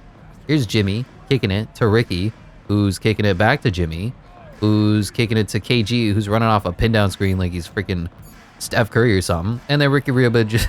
he just loses the ball like a fool. Dr. J puts it up. Oof, misses the layup though. Good defense from Kevin Garnett. Jimmy Butler, Ricky Rubio, and give it to KG. There we go. We got a mismatch. A mouse in the house. KG versus Dr. J, and he misses. Wow, good enough defense from the doctor. And now we got LeBron James on Jimmy. I love this finals matchup. Jimmy plays good enough defense as well. It's a low-scoring affair, 2-0. This is what the Minnesota Timberwolves need. They need a gritty, grind-it-out type of win. And here's KG trying to go around, and he does not. KG putting up a couple of tough shots and missing in kind of embarrassing fashion, all things being equal. Kevin Garnett's supposed to be one of the greatest players of all time, and here he is. He got shook. Wow, Dr. J almost had a shot there. LeBron puts up an ugly shot, and it's still 2-0. 10 minutes and 26 seconds left in this first quarter. Wally Szczerbiak dribbling the ball. I don't know why. Getting a screen from KG. And Wally's just out of control. Pass the ball up. Give it to someone else. Here's Jimmy Buckets accepting the KG screen. I like that. Open mid-range jumper, and he misses. Man, nobody's making anything. The doctor in transition. One-man fast break. And nothing going on. Here we are back to King James in the post versus KG. Good luck. And luck was all LeBron James needed as he banks it in. And look at the scoreboard, though. The Timberwolves off to a huge lead. Now the Knicks have a lead. Now it's a back-and-forth game here in the third quarter. And oh my gosh, this was closer than I thought. All right. Going to be one of those games that we hop in. Timberwolves have a lead here. Back-and-forth game. 4-point lead. 2 minutes left. 4-point lead. Come on, Knicks. Are you going to score at all? Are you just going to lose? You're just going to lose. Okay. Did not expect that. But the Knicks forgot how to play basketball for the final 5 minutes of this game. Willis Reed dropped 22, Walt dropped 20 and 13, Dr. J with 19, Patrick Ewing with 18 and 7, Vince Carter 17, Richie Guerin, LeBron. I don't know what happened. Wow, Carmelo Anthony played 4 minutes. That's disgusting. Anyway, Wally Zerbiak. I mean, I talked a lot of smack about him. He had a 27-point game. Kareem with 26, Jimmy with 21, Sam Cassell 19 and 11, Kevin Garnett, Kevin Love. I mean, look, the Timberwolves needed to put together a team win, and they did. At this point, I'm not sure who to give the 1 overall point to, but Walt Frazier coming over, taking the point guard role from Sam Cassell, who's a 99 overall. I guess Kevin Love will get it now. He's a 92 overall. How did the Timberwolves win? Oh my gosh. Okay, well, make sure we go over to this map and say goodbye to New York. You took over a large swath of America and then fell in honestly moderately embarrassing fashion. They kind of had the game in their hands and then lost. Now we have 1, 2, 3, 4, 5 teams left. Make sure we pop over to here and say goodbye, New York Knicks. You have been eliminated, gone from the wheel as the spinner gets thinner. And I don't believe the Timberwolves are next because they just went. So we're going to have to override that spin. My apologies. Who's going to go next? It's the Chicago Bulls. All right, Chicago, what do you got for me? We're coming down to it. Winner of this matchup is going to be one of the final 4 teams left. And you know what I'm going to do? You know what we're going to do here? We're going to say that Chicago is down here. All right, they're just hanging out in their own little nation because we need to take out, is that Mississippi? Yeah. MISSISSIPPI, and Derrick Rose going to get the 1 overall boost. And of course, Mississippi is now part of Chicago Bulls Nation. Good to see them get the overall point, but let's keep spinning on. We have 5 teams left in the Denver Nuggets. Yes, want to go on the offensive next. And where does the arrow have? I don't know if they can go that way. Ooh, no. We can't do that. All right, sorry, Denver. Spin again. And you still can't go that way. I didn't even show you the right screen. You still can't go that way. I need a better direction, Denver, that I can work with. All right. Kind of easty. We'll give you Arkansas. Denver Mello officially joins the 99 overall squad, respectively, and Arkansas is taken over by the Denver Gold. Okay, let's get back to the next screen because we need to see these teams face off. We're coming down to it. There's only a few states left and only a few teams left as well. And I guess Chicago's going to go again. So good for you. See if you can get overall points. See if you can get a new player on your team. What direction is that? I mean, that pretty much looks like it. We have the Chicago Bulls taking on the Denver Nuggets. Derrick Rose versus Stephen Nash. Battle of the 98s. Michael Jordan versus David Thompson. Scottie Pippen versus Carmelo Anthony. LeBron James versus Kevin Durant. And Nikola Jokic versus Artis Gilmore. I will admit, I'm a little saddened. I kind of wanted this to be the final game, the championship. Denver Nuggets with all the 99 overalls they have versus the Chicago Bulls. But you know what? This will do just fine because we got a good game here. Derrick Rose passes to LeBron James. Good spacing, good overalls, good teams. I feel like it's going to be a good game to watch. Let's see LeBron James kick it. Artis Gilmore pump faking. LeBron open. Shot. 3. Missed. Unfortunately, LeBron has never been a sharp shooter from the three-point line, so a bit of an unfortunate miss there. But let's see Carmelo Anthony versus Scottie Pippen. Great 1v1 matchup there. Picks up his dribbles. Steve Nash gives it back to Melo. Gets the screen from Joker. Joker goes right through and then blows the layup and then puts it back up and blows it again. Okay, 3 misses in a row so far. I kind of talked this one up. I hyped it up. And now it's a bit of a disappointing game to this point, but only 1 minute into this one. Mid-range jumper from GOAT, and he misses. Okay. Somebody make something. How about that? Melo, open, mid-range. Should I edit in to where somebody makes something, or do you guys want me to keep watching and commenting along? Because there's a lot of missing going on. How many 99 overalls are on the court, and it's just miss, miss, miss. Even open jumpers, miss, miss, miss. Artis Gilmore is rocking the point guard or the point center position. Go out of the post. Pump fake, through Kevin Durant. Wow, that's some cheesy animation, but he goes up and under and gets the first points of the game 1.5 minutes into this affair. And it looks like Melo's trying to ISO up on Pippen. I guess he got his dribble back. I don't know how. Pippen playing incredible lockdown defense now. And here's Derrick Rose on Stephen Nash. What is the play call? Melo open, pump faking. 3, 2, 1, 3, misses. Really low scoring affair. I thought there would be fireworks and highlights and a whole bunch of fun stuff going on. Here comes GOAT. Doesn't take the 3, being picked up by, who's that, David Thompson. And another boring possession. Good stuff. NBA 2K24, one of my favorite games in the NBA. GOAT just muscles through, up, and over the defender. Look at this tough shot. Look at the hang time, the concentration, the elevation. One hand, and Jordan does what he does best, and that's give you buckets. 4-0 lead so far. We'll probably time out at the next make, or Simcast at the next make. And that's a Melo mid-range jumper. And we're hopping into Simcast. Bulls out to an early lead in the first quarter. Big lead here in the second quarter. Tremendously. They're doubling them up in the third quarter. Oh my gosh. A little bit of a comeback here in the fourth, but they're already losing by 30. What an annihilation. The Nuggets dominated. Oh my gosh.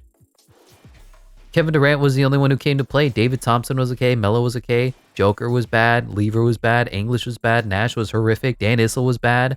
Oh my gosh. As for the winning team, Glenn Rice came off the bench and gave him 32.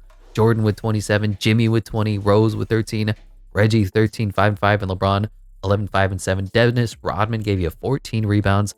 And Pippen played incredible defense. And that is how the Bulls prevail.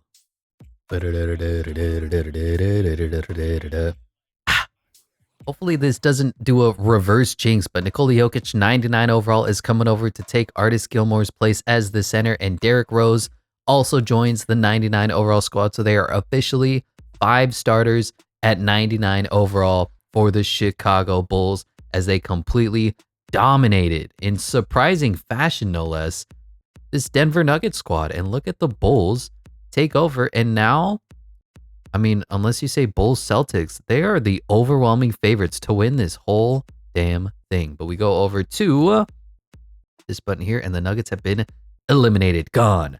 And then there were 4, and the Bulls cannot go again. My apologies, but we're going to have to keep randomizing, and we need to make sure that every single team gets a turn. And that means the Minnesota Timberwolves are going to be next. Where are the Timberwolves going? Spin, spin, spin to win. Which way do you want to go? And can they go this way? Okay, I got an argument here. All right, you're going to have to follow me on this one. So start with Minnesota is right here, and they're going to take out, what is that, North Dakota? Yeah. That means we go over here. We give Kevin Love the 1 overall boost. He's up to a 93 overall backup power forward. And of course, North Dakota is officially part of Timberwolf Nation. Now, like I said, you got to follow me on this. There are 4 states left, and there are 4 teams left. So what I'm thinking is the Sacramento Kings hop over Idaho here and take Montana. The Timberwolves take South Dakota. The Chicago Bulls take whatever state this is. I don't know. Hold on. Nebraska, duh, obviously. And then the Celtics take Vermont. Everybody gets 1 overall point. And then we have 2 V2s left. 2 1v1s. We have 4 teams left. There we go. All 4 states have been taken over respectively by their respective teams. And then everybody gets their 1 overall point. So the Timberwolves give it to Kevin Love, 94 overall. The Bulls are going to give it to, man, I don't even know. Dennis Rodman, I guess. He's up to a 94 overall. They don't even need it. The Celtics going to give it to Bob Cousy, up to a 98.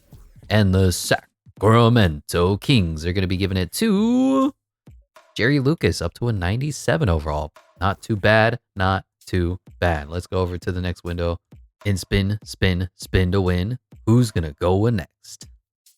And it's the Timberwolves again. You know what? I'm okay with it being the Timberwolves because we did give everybody a turn. So the Timberwolves went, and then everybody got some states and some overall points, so it's not a big deal to me. I don't think I can do anything with this arrow though. So north is the only direction we can't go, Minnesota. You got to figure it out. And I don't know why this non-random wheel is used for randomness when it's not freaking random. Anyway, looks like they're going to be taking on the Chicago Bulls. Walt Frazier versus Derrick Rose, battle of the 99 overalls. You got Jimmy Buckets versus Goat Jordan. You got Scottie Pippen versus Wally Szczerbiak. Kevin Garnett versus LeBron James, and Nikola Jokic versus Kareem Abdul-Jabbar. Respectively, the Timberwolves have put together a few good players on their team, but overall, I feel like this Bulls team should absolutely stomp the yard. Is that a movie? I feel like it's one of those ones where the white person goes to what they call an urban neighborhood, and then wow, Kareem misses the skyhook. There's a great Bill Burr joke on that. Just go watch that. Bill Burr, I don't know. The white person goes into the projects. Derrick Rose makes the points, doesn't injure himself, falling on the floor. First bucket of the game goes to the Chicago Bulls. Maybe I'll play like 10 seconds of his skit before I get copyrighted by YouTube. Anyway, just talking about nothing right now as we got a great game going on here. And look at Kevin Garnett do the weird animation where you go over and around and through and then put up a layup and it goes up and in. And we got a tie ball game here. 2-2. Derrick Rose bringing the ball up the court, running the offense for the Chicago Bulls. It looks like they got a weird set going. Joker coming open for three. Doesn't take it. Now LeBron's open for three. He does. And he splashes. Goat James puts it in. 3-point lead for the Chicago Bulls. It's always fun when you got two GOATs on the same team. And a weird little jump hook there. But Kevin Garnett is putting in the business on LeBron James. Maybe LeBron isn't the good matchup for KG. I thought LeBron can play the 4 just fine, but he is struggling. Speaking of struggling, here is Jordan for 3 of his own, and he misses. Not known for his 3-point efficiency. He was about a 33%, I want to say, career 3-point shooter. Not great, not terrible, especially given the time. Walt Frazier operating out of the post here against D-Rose. Interesting matchup for sure. Walt trying to get silly with it. Dribbling, stepping, and nothing comes open. Jimmy Butler kicks it to Kareem for 3. And now Walt Frazier has to take a 3. Desperation. Time expiring. KG on the offensive glass. Wally Szczerbiak for 3. Splash. And Wally Szczerbiak is making it. It's a lead for the Minnesota Timberwolves 7-5. Here is Goat James being picked up by KG. Great matchup here offensively, defensively. James misses the pretty much awful layup. And now the Timberwolves looking to build upon this lead. Going into the post for Kareem. Kareem versus Joker. Who you got? Who's a better player offensively? Wow, Kareem does a weird, just tries to jump through the Joker. Does not work successfully. It looks like the Joker may have a mismatch. No, he's got KG on him. Here's James getting the screen. Open. 3. In and out. One of the weaknesses of his game is open 3-point shooting, and LeBron misses that one. And let's see who's going to score next, I guess. We're at the 9-minute mark in the first quarter. 7-5. Not low scoring, not high scoring. Somewhere in the middle. Here's Jimmy. Dribbling. Kicking. Frazier. Gets the Kevin Garnett screen. And gives it to the rolling Garnett. Draws the foul. No, but he makes a tough layup. And it is 9-5. Upset alert as the Timberwolves are playing good basketball. We'll go towards the next basket.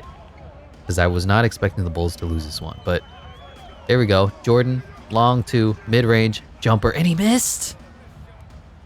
Wow. No points in the last 2 minutes. Am I surprised? Like, that's Jordan's shot, and for whatever reason, 2K does not like giving you mid-range jumpers. Mid-range is efficient if your name is Kevin Durant, Michael Jordan. You know, some of these guys who actually are great at shooting.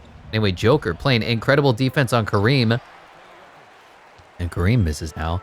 Score is still 9-5, and here's LeBron James pulling up for a mid-range jumper of his own, and he makes it, and it looks like LeBron is the scoring machine as Jordan should be the facilitating defender. Anyway, Timberwolves out to a huge lead here in the first quarter. Closer in the third. At a 10-point game, the Bulls need to win a quarter, otherwise they're going to be upset alerted by the Minnesota Timberwolves. Are you kidding me? The Bulls cannot hang at all. They can't win a quarter? Wow. Timberwolves continue to upset. It might be too little too late. 7-point deficit and 7-point loss. The Chicago Bulls fall. Jordan 26, 6, and 7. James 25, 4, and 2. Reggie 20, 0, and 6. Joker 14, 8, and 9, and Derrick Rose with 12. Who disappointed? Scotty was horrible, 2 points. Glenn Rice gave you 2 points. Dennis Rodman gave you 2 points. Interesting. But as for them, Wally Zerbiak was the savior of the Timberwolves. So was Jimmy Buckets, Walt Frazier, 18 and 17. Kevin Love gave you a 15 and 14 game. Kevin Garnett gave you a 12, 5, and 6. And Kareem with an 8 and 14 game. Looking at the stats, I really don't know how the Timberwolves won this one. But okay. Continuing to boost the backup Kevin Love's overall. He's up to a 95, and Michael Jordan comes over. So no homegrown 99s besides Kevin Garnett for this Timberwolves squad. But look, they upset the favorite Chicago Bulls, and that's what we love about NBA Imperialism. Every single game is a single elimination, winner-take-all experience. And now it's Timberwolves, Celtics, and the Sacramento Kings. Really don't know who's going to win this one. They're all pretty fair matched. I think I deleted the wrong team. Can I undo? Sorry. Yeah, that's close enough. Whatever. Removed off the wheel as the spinner gets thinner. And then there were 3. Timberwolves cannot go again. They've gone like 7 times in a row. I need either the Kings or the Celtics to decide if they're going to play the Timberwolves, because that's just the way the map breaks down. Anyway, the Boston Celtics. And like I said, if we go look over at the map here, you can see that the Minnesota has basically split up these 2 teams. So Boston Celtics are going to be at the Minnesota Timberwolves. Walt Frazier versus Bob Cousy, Michael Jordan versus Bill Sharman, Larry Bird versus Jimmy Buckets, Kevin Garnett versus Kevin Garnett, and Bill Russell versus Kareem Abdul-Jabbar. This Celtics roster looks wrong. John Havlicek is a higher overall. Dave Cohen's, Kevin McHale. I'm gonna do a 9-man rotation. I mean, okay, if that's what they want to do, then yeah, fine by me. Here we go. This is the game. I won't override the CPU's wishes and desires. We are simply here to experience and enjoy and see who is, well, the best team in the NBA of all time. And right now, the Minnesota Timberwolves might be it. They are the home team. They are the receiving team. They are looking to upset yet again. This time, the Boston Celtics. Legacy, dynasty, Kareem Abdul-Jabbar versus his old friend Bill Russell. And he just goes right around. Wow, Bill Russell got uncled. Remember, Bill Russell isn't all that tall. He was just a monster in his own right. He's like 6, I want to say 6'8", 6'9". Kevin Garnett versus Kevin Garnett. And we got Bob Cousy running off a couple screens here. Now we got Larry Bird ISOing. Pump faking, got Jimmy up in the air, puts it up and misses. Larry Legend can't make an open one-handed jumper.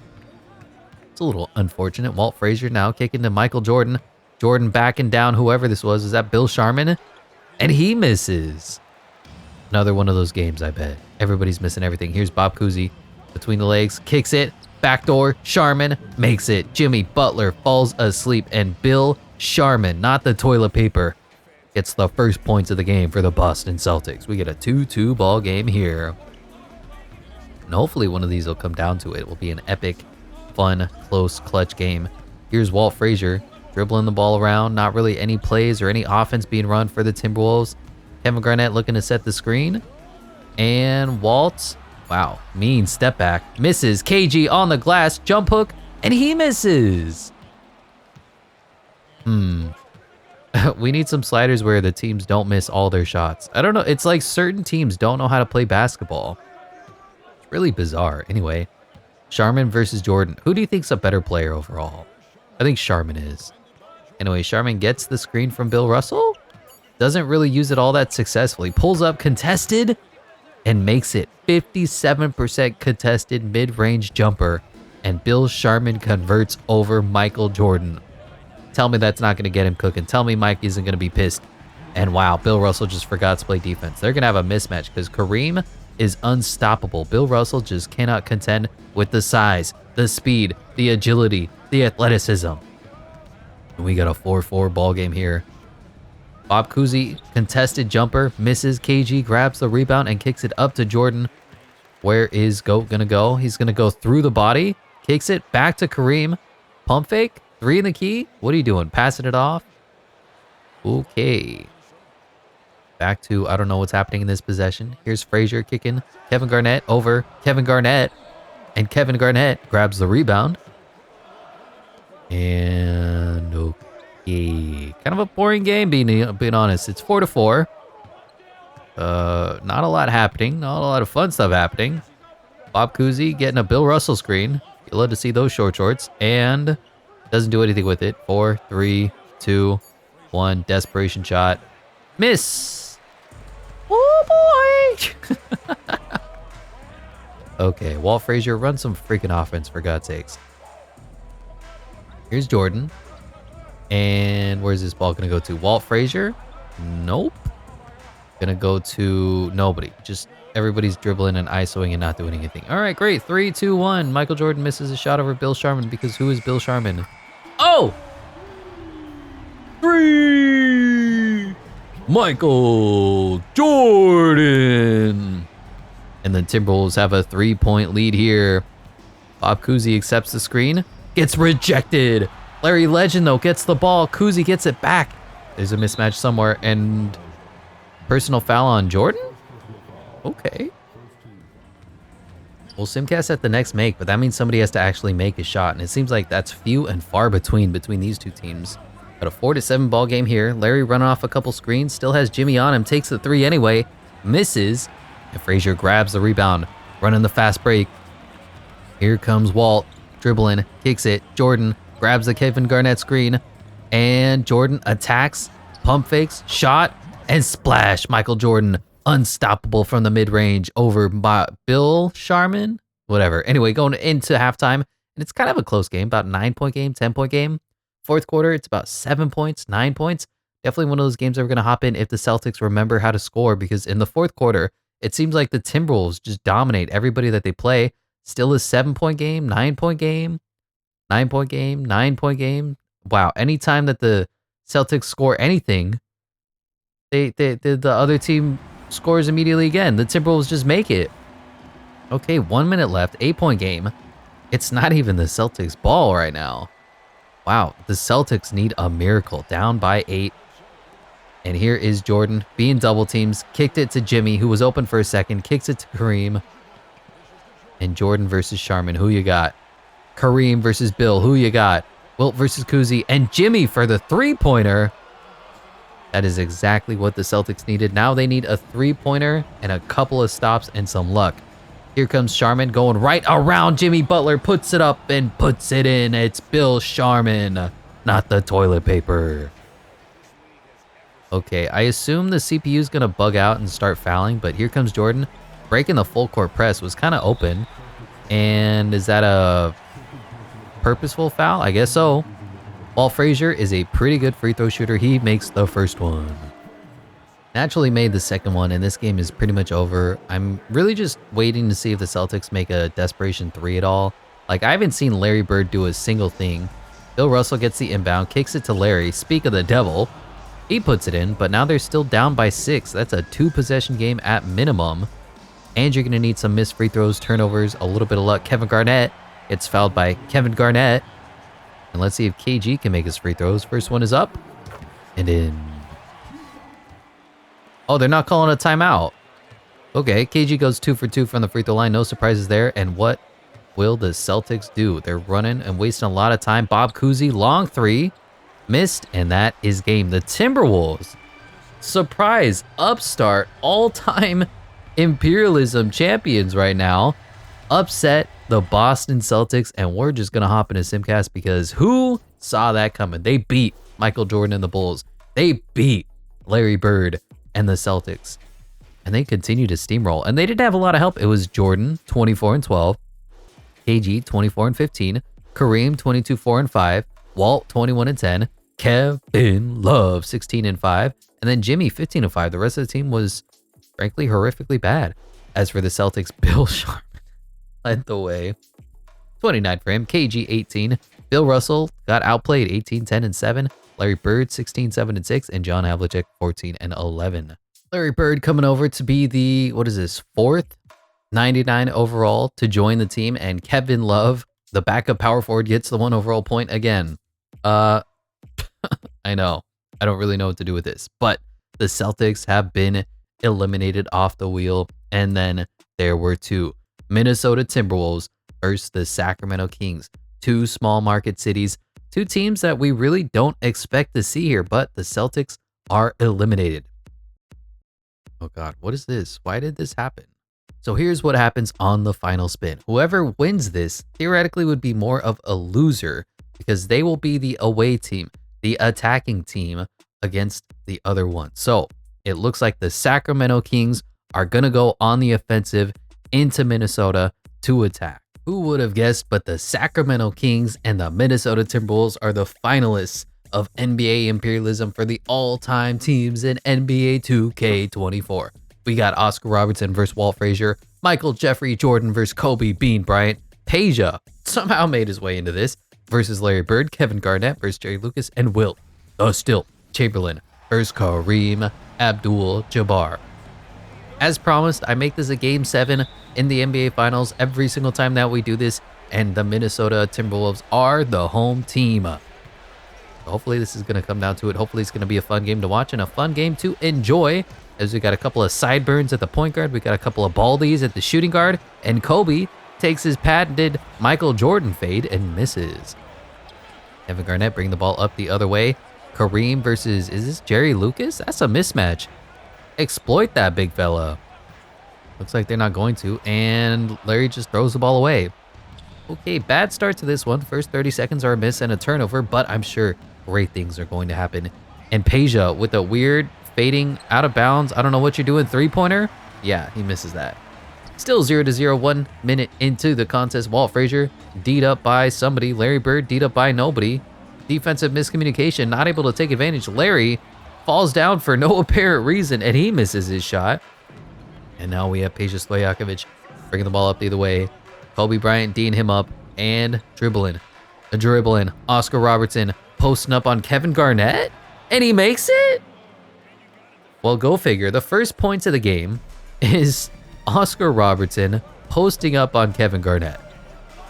Yeah, if you had that in your fantasy, you know what? You're going to win a lot of money.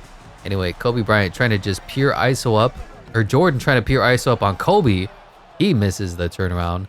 And now the Sacramento Kings bring the ball up the court, still 2-0 after a minute and a half of game.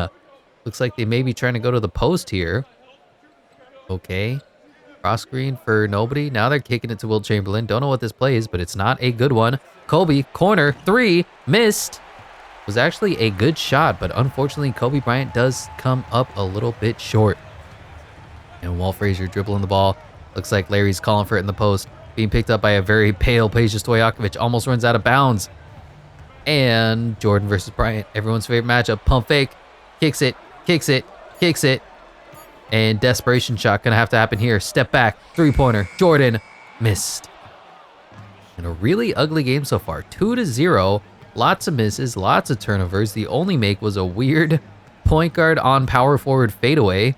So do with that what you will. Kobe Bryant looks to get open here. Long three. And he splashes. 5-0 lead for the Sacramento Kings by, ironically, Kobe Bryant. Minnesota, who's been traditionally good in simulation, struggling to find their offense right now. Get the ball into Walt Frazier. And what sort of play call are we running here? Larry Bird coming for the dribble handoff. Open for three. Left wide open. And he misses the jumper. Okay, so that's not working. What will work for this Minnesota Timberwolves squad? Kobe Bryant being picked up by Jordan. Gets another three-pointer off. And he splashes. That was sort of a fading three. And Kobe celebrating after fading. It's an 8-0 lead for the away team Sacramento Kings. I am never endlessly surprised by what's going on in this Imperialism challenge. But here's Wilt picking up Kareem. Kareem pump fake and spin and pivoting. No offense is being run here. Horrific offense from the Timberwolves. Whoever their coach is, get this man a new job. Step back, long two for Jordan, and he misses again. Tough shot, tough result. Peja Stojakovic spinning for no reason. And we'll probably hop into Simcast at about the 6-minute mark. Peja for three. Splash, and it's a quick 11-0 lead for the Timberwolves. Minnesota cannot buy a bucket right now. They're getting blanked in Game 7. Okay, here's Jordan. Being picked up by Kobe. Kicks it back out to Frazier, who kicks it back. Things are happening. And Walt Frazier going to get the Kareem screen. And let's see what comes out of it. Long two, mildly contested, and he misses. Nothing is falling right now for the ice cold Minnesota Timberwolves. Is this going to be a blowout? Are the Sacramento Kings going to be champions? Light the mother effing beam. Kobe, half spinning, elbow jumper, off the glass, too hard. And here comes Walt Frazier kicking it. Jordan, three, pulls up, transition, splash. And finally, the Timberwolves get on the board with a Michael Jordan three-pointer over the outstretched arms of Kobe Bryant. And let's see how the teams are going to respond after that. Wilt being picked up by Kareem, spinning, pump faking, tough shot, misses. KG grabs the rebound. Jordan calling for it, doesn't get it. KG taking out his do-it-yourself kit, has Kobe on him, elects not to take it though. Now Jordan goes to Kareem. Don't know what this play is, but Walt Frazier, kind of hard to see, but it looks like he's being picked up. And dribble, screen, pump, jumper. Wow!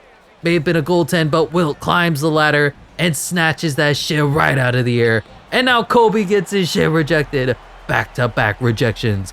Defense leads to offense, and Walt Frazier now has the ball. And here we go. Jordan, elbow, jumper, automatic. That is Michael Jordan's game as we officially hop into Simcast. First quarter, back and forth game, low scoring affair. The Timberwolves great in Simcast, and they have about a 7-point lead here going into halftime. High scoring affair, 15-point game. The Kings struggling to find their offense now. Only 8 points in the third quarter, and this may be a blowout. Disappointing end because I was hoping for a closer game. The Kings down by 20, about 5 minutes left here, 4 minutes left, and it looks like the Sacramento Kings are going to come up short. We'll hop in for the final 2 minutes, see if anything fun happens. But wow, this Timberwolves squad cannot score in game, but in Simcast, they just completely dominated not just the NBA, all of America. They were unstoppable, and for whatever reason, no team was able to be competitive against them, not even the Sacramento Kings, who jumped out to an 11-0 lead. So if you do the math, the Kings have scored 89 points, well now 92 points, but before that, 89 points to 129 points. They've been outscored by 30 points after going down 11-0. Here's Sam Cassell with a little floater music. Put that ball on a string, and Sam Cassell puts it in. And here we go, the final 4 seconds of the game as the Minnesota Timberwolves stomped on the throats of the Kings here in Game 7, and they ultimately prevail as not just champions, but all-time NBA Imperialism champions for NBA 2K24. It is official. The Minnesota Timberwolves upset pretty much everybody. They upset the Knicks, and they upset the Bulls, and they upset the Celtics, and they are the kings of the NBA. Ironic, isn't it? Who would have seen it coming? Here's the two coaches who we don't know who they are, just random creative characters that are the head coaches for the all-time teams. Why? Probably because they don't have the licensing for the coaches. And the Timberwolves fans are ecstatic. Jordan, Jimmy, Kareem, Larry, KG, everybody, I can't name the other players, I'm sorry, are jumping for joy. And look at the Minnesota Timberwolves fandoms cheer as their home court wins. Adam Silver hands the trophy to whoever this guy is, number 3. I don't know who he is, but he's saying everybody else get in this picture because I don't belong. Is that Sam Cassell? Maybe. And who do you think is going to be the NBA Finals MVP?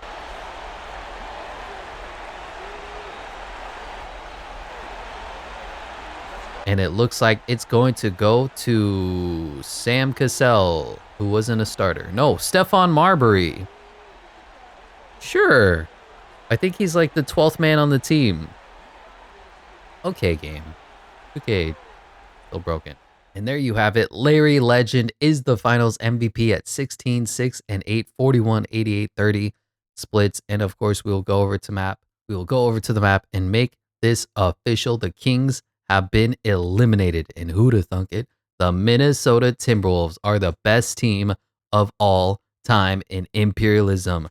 That's going to do it for this one. Thank you so much for sticking along for the ride. It's been one heck of a journey, but ultimately, Who'da thunk it? Minnesota prevails. Thank you so much for watching. I'll catch you in the next one.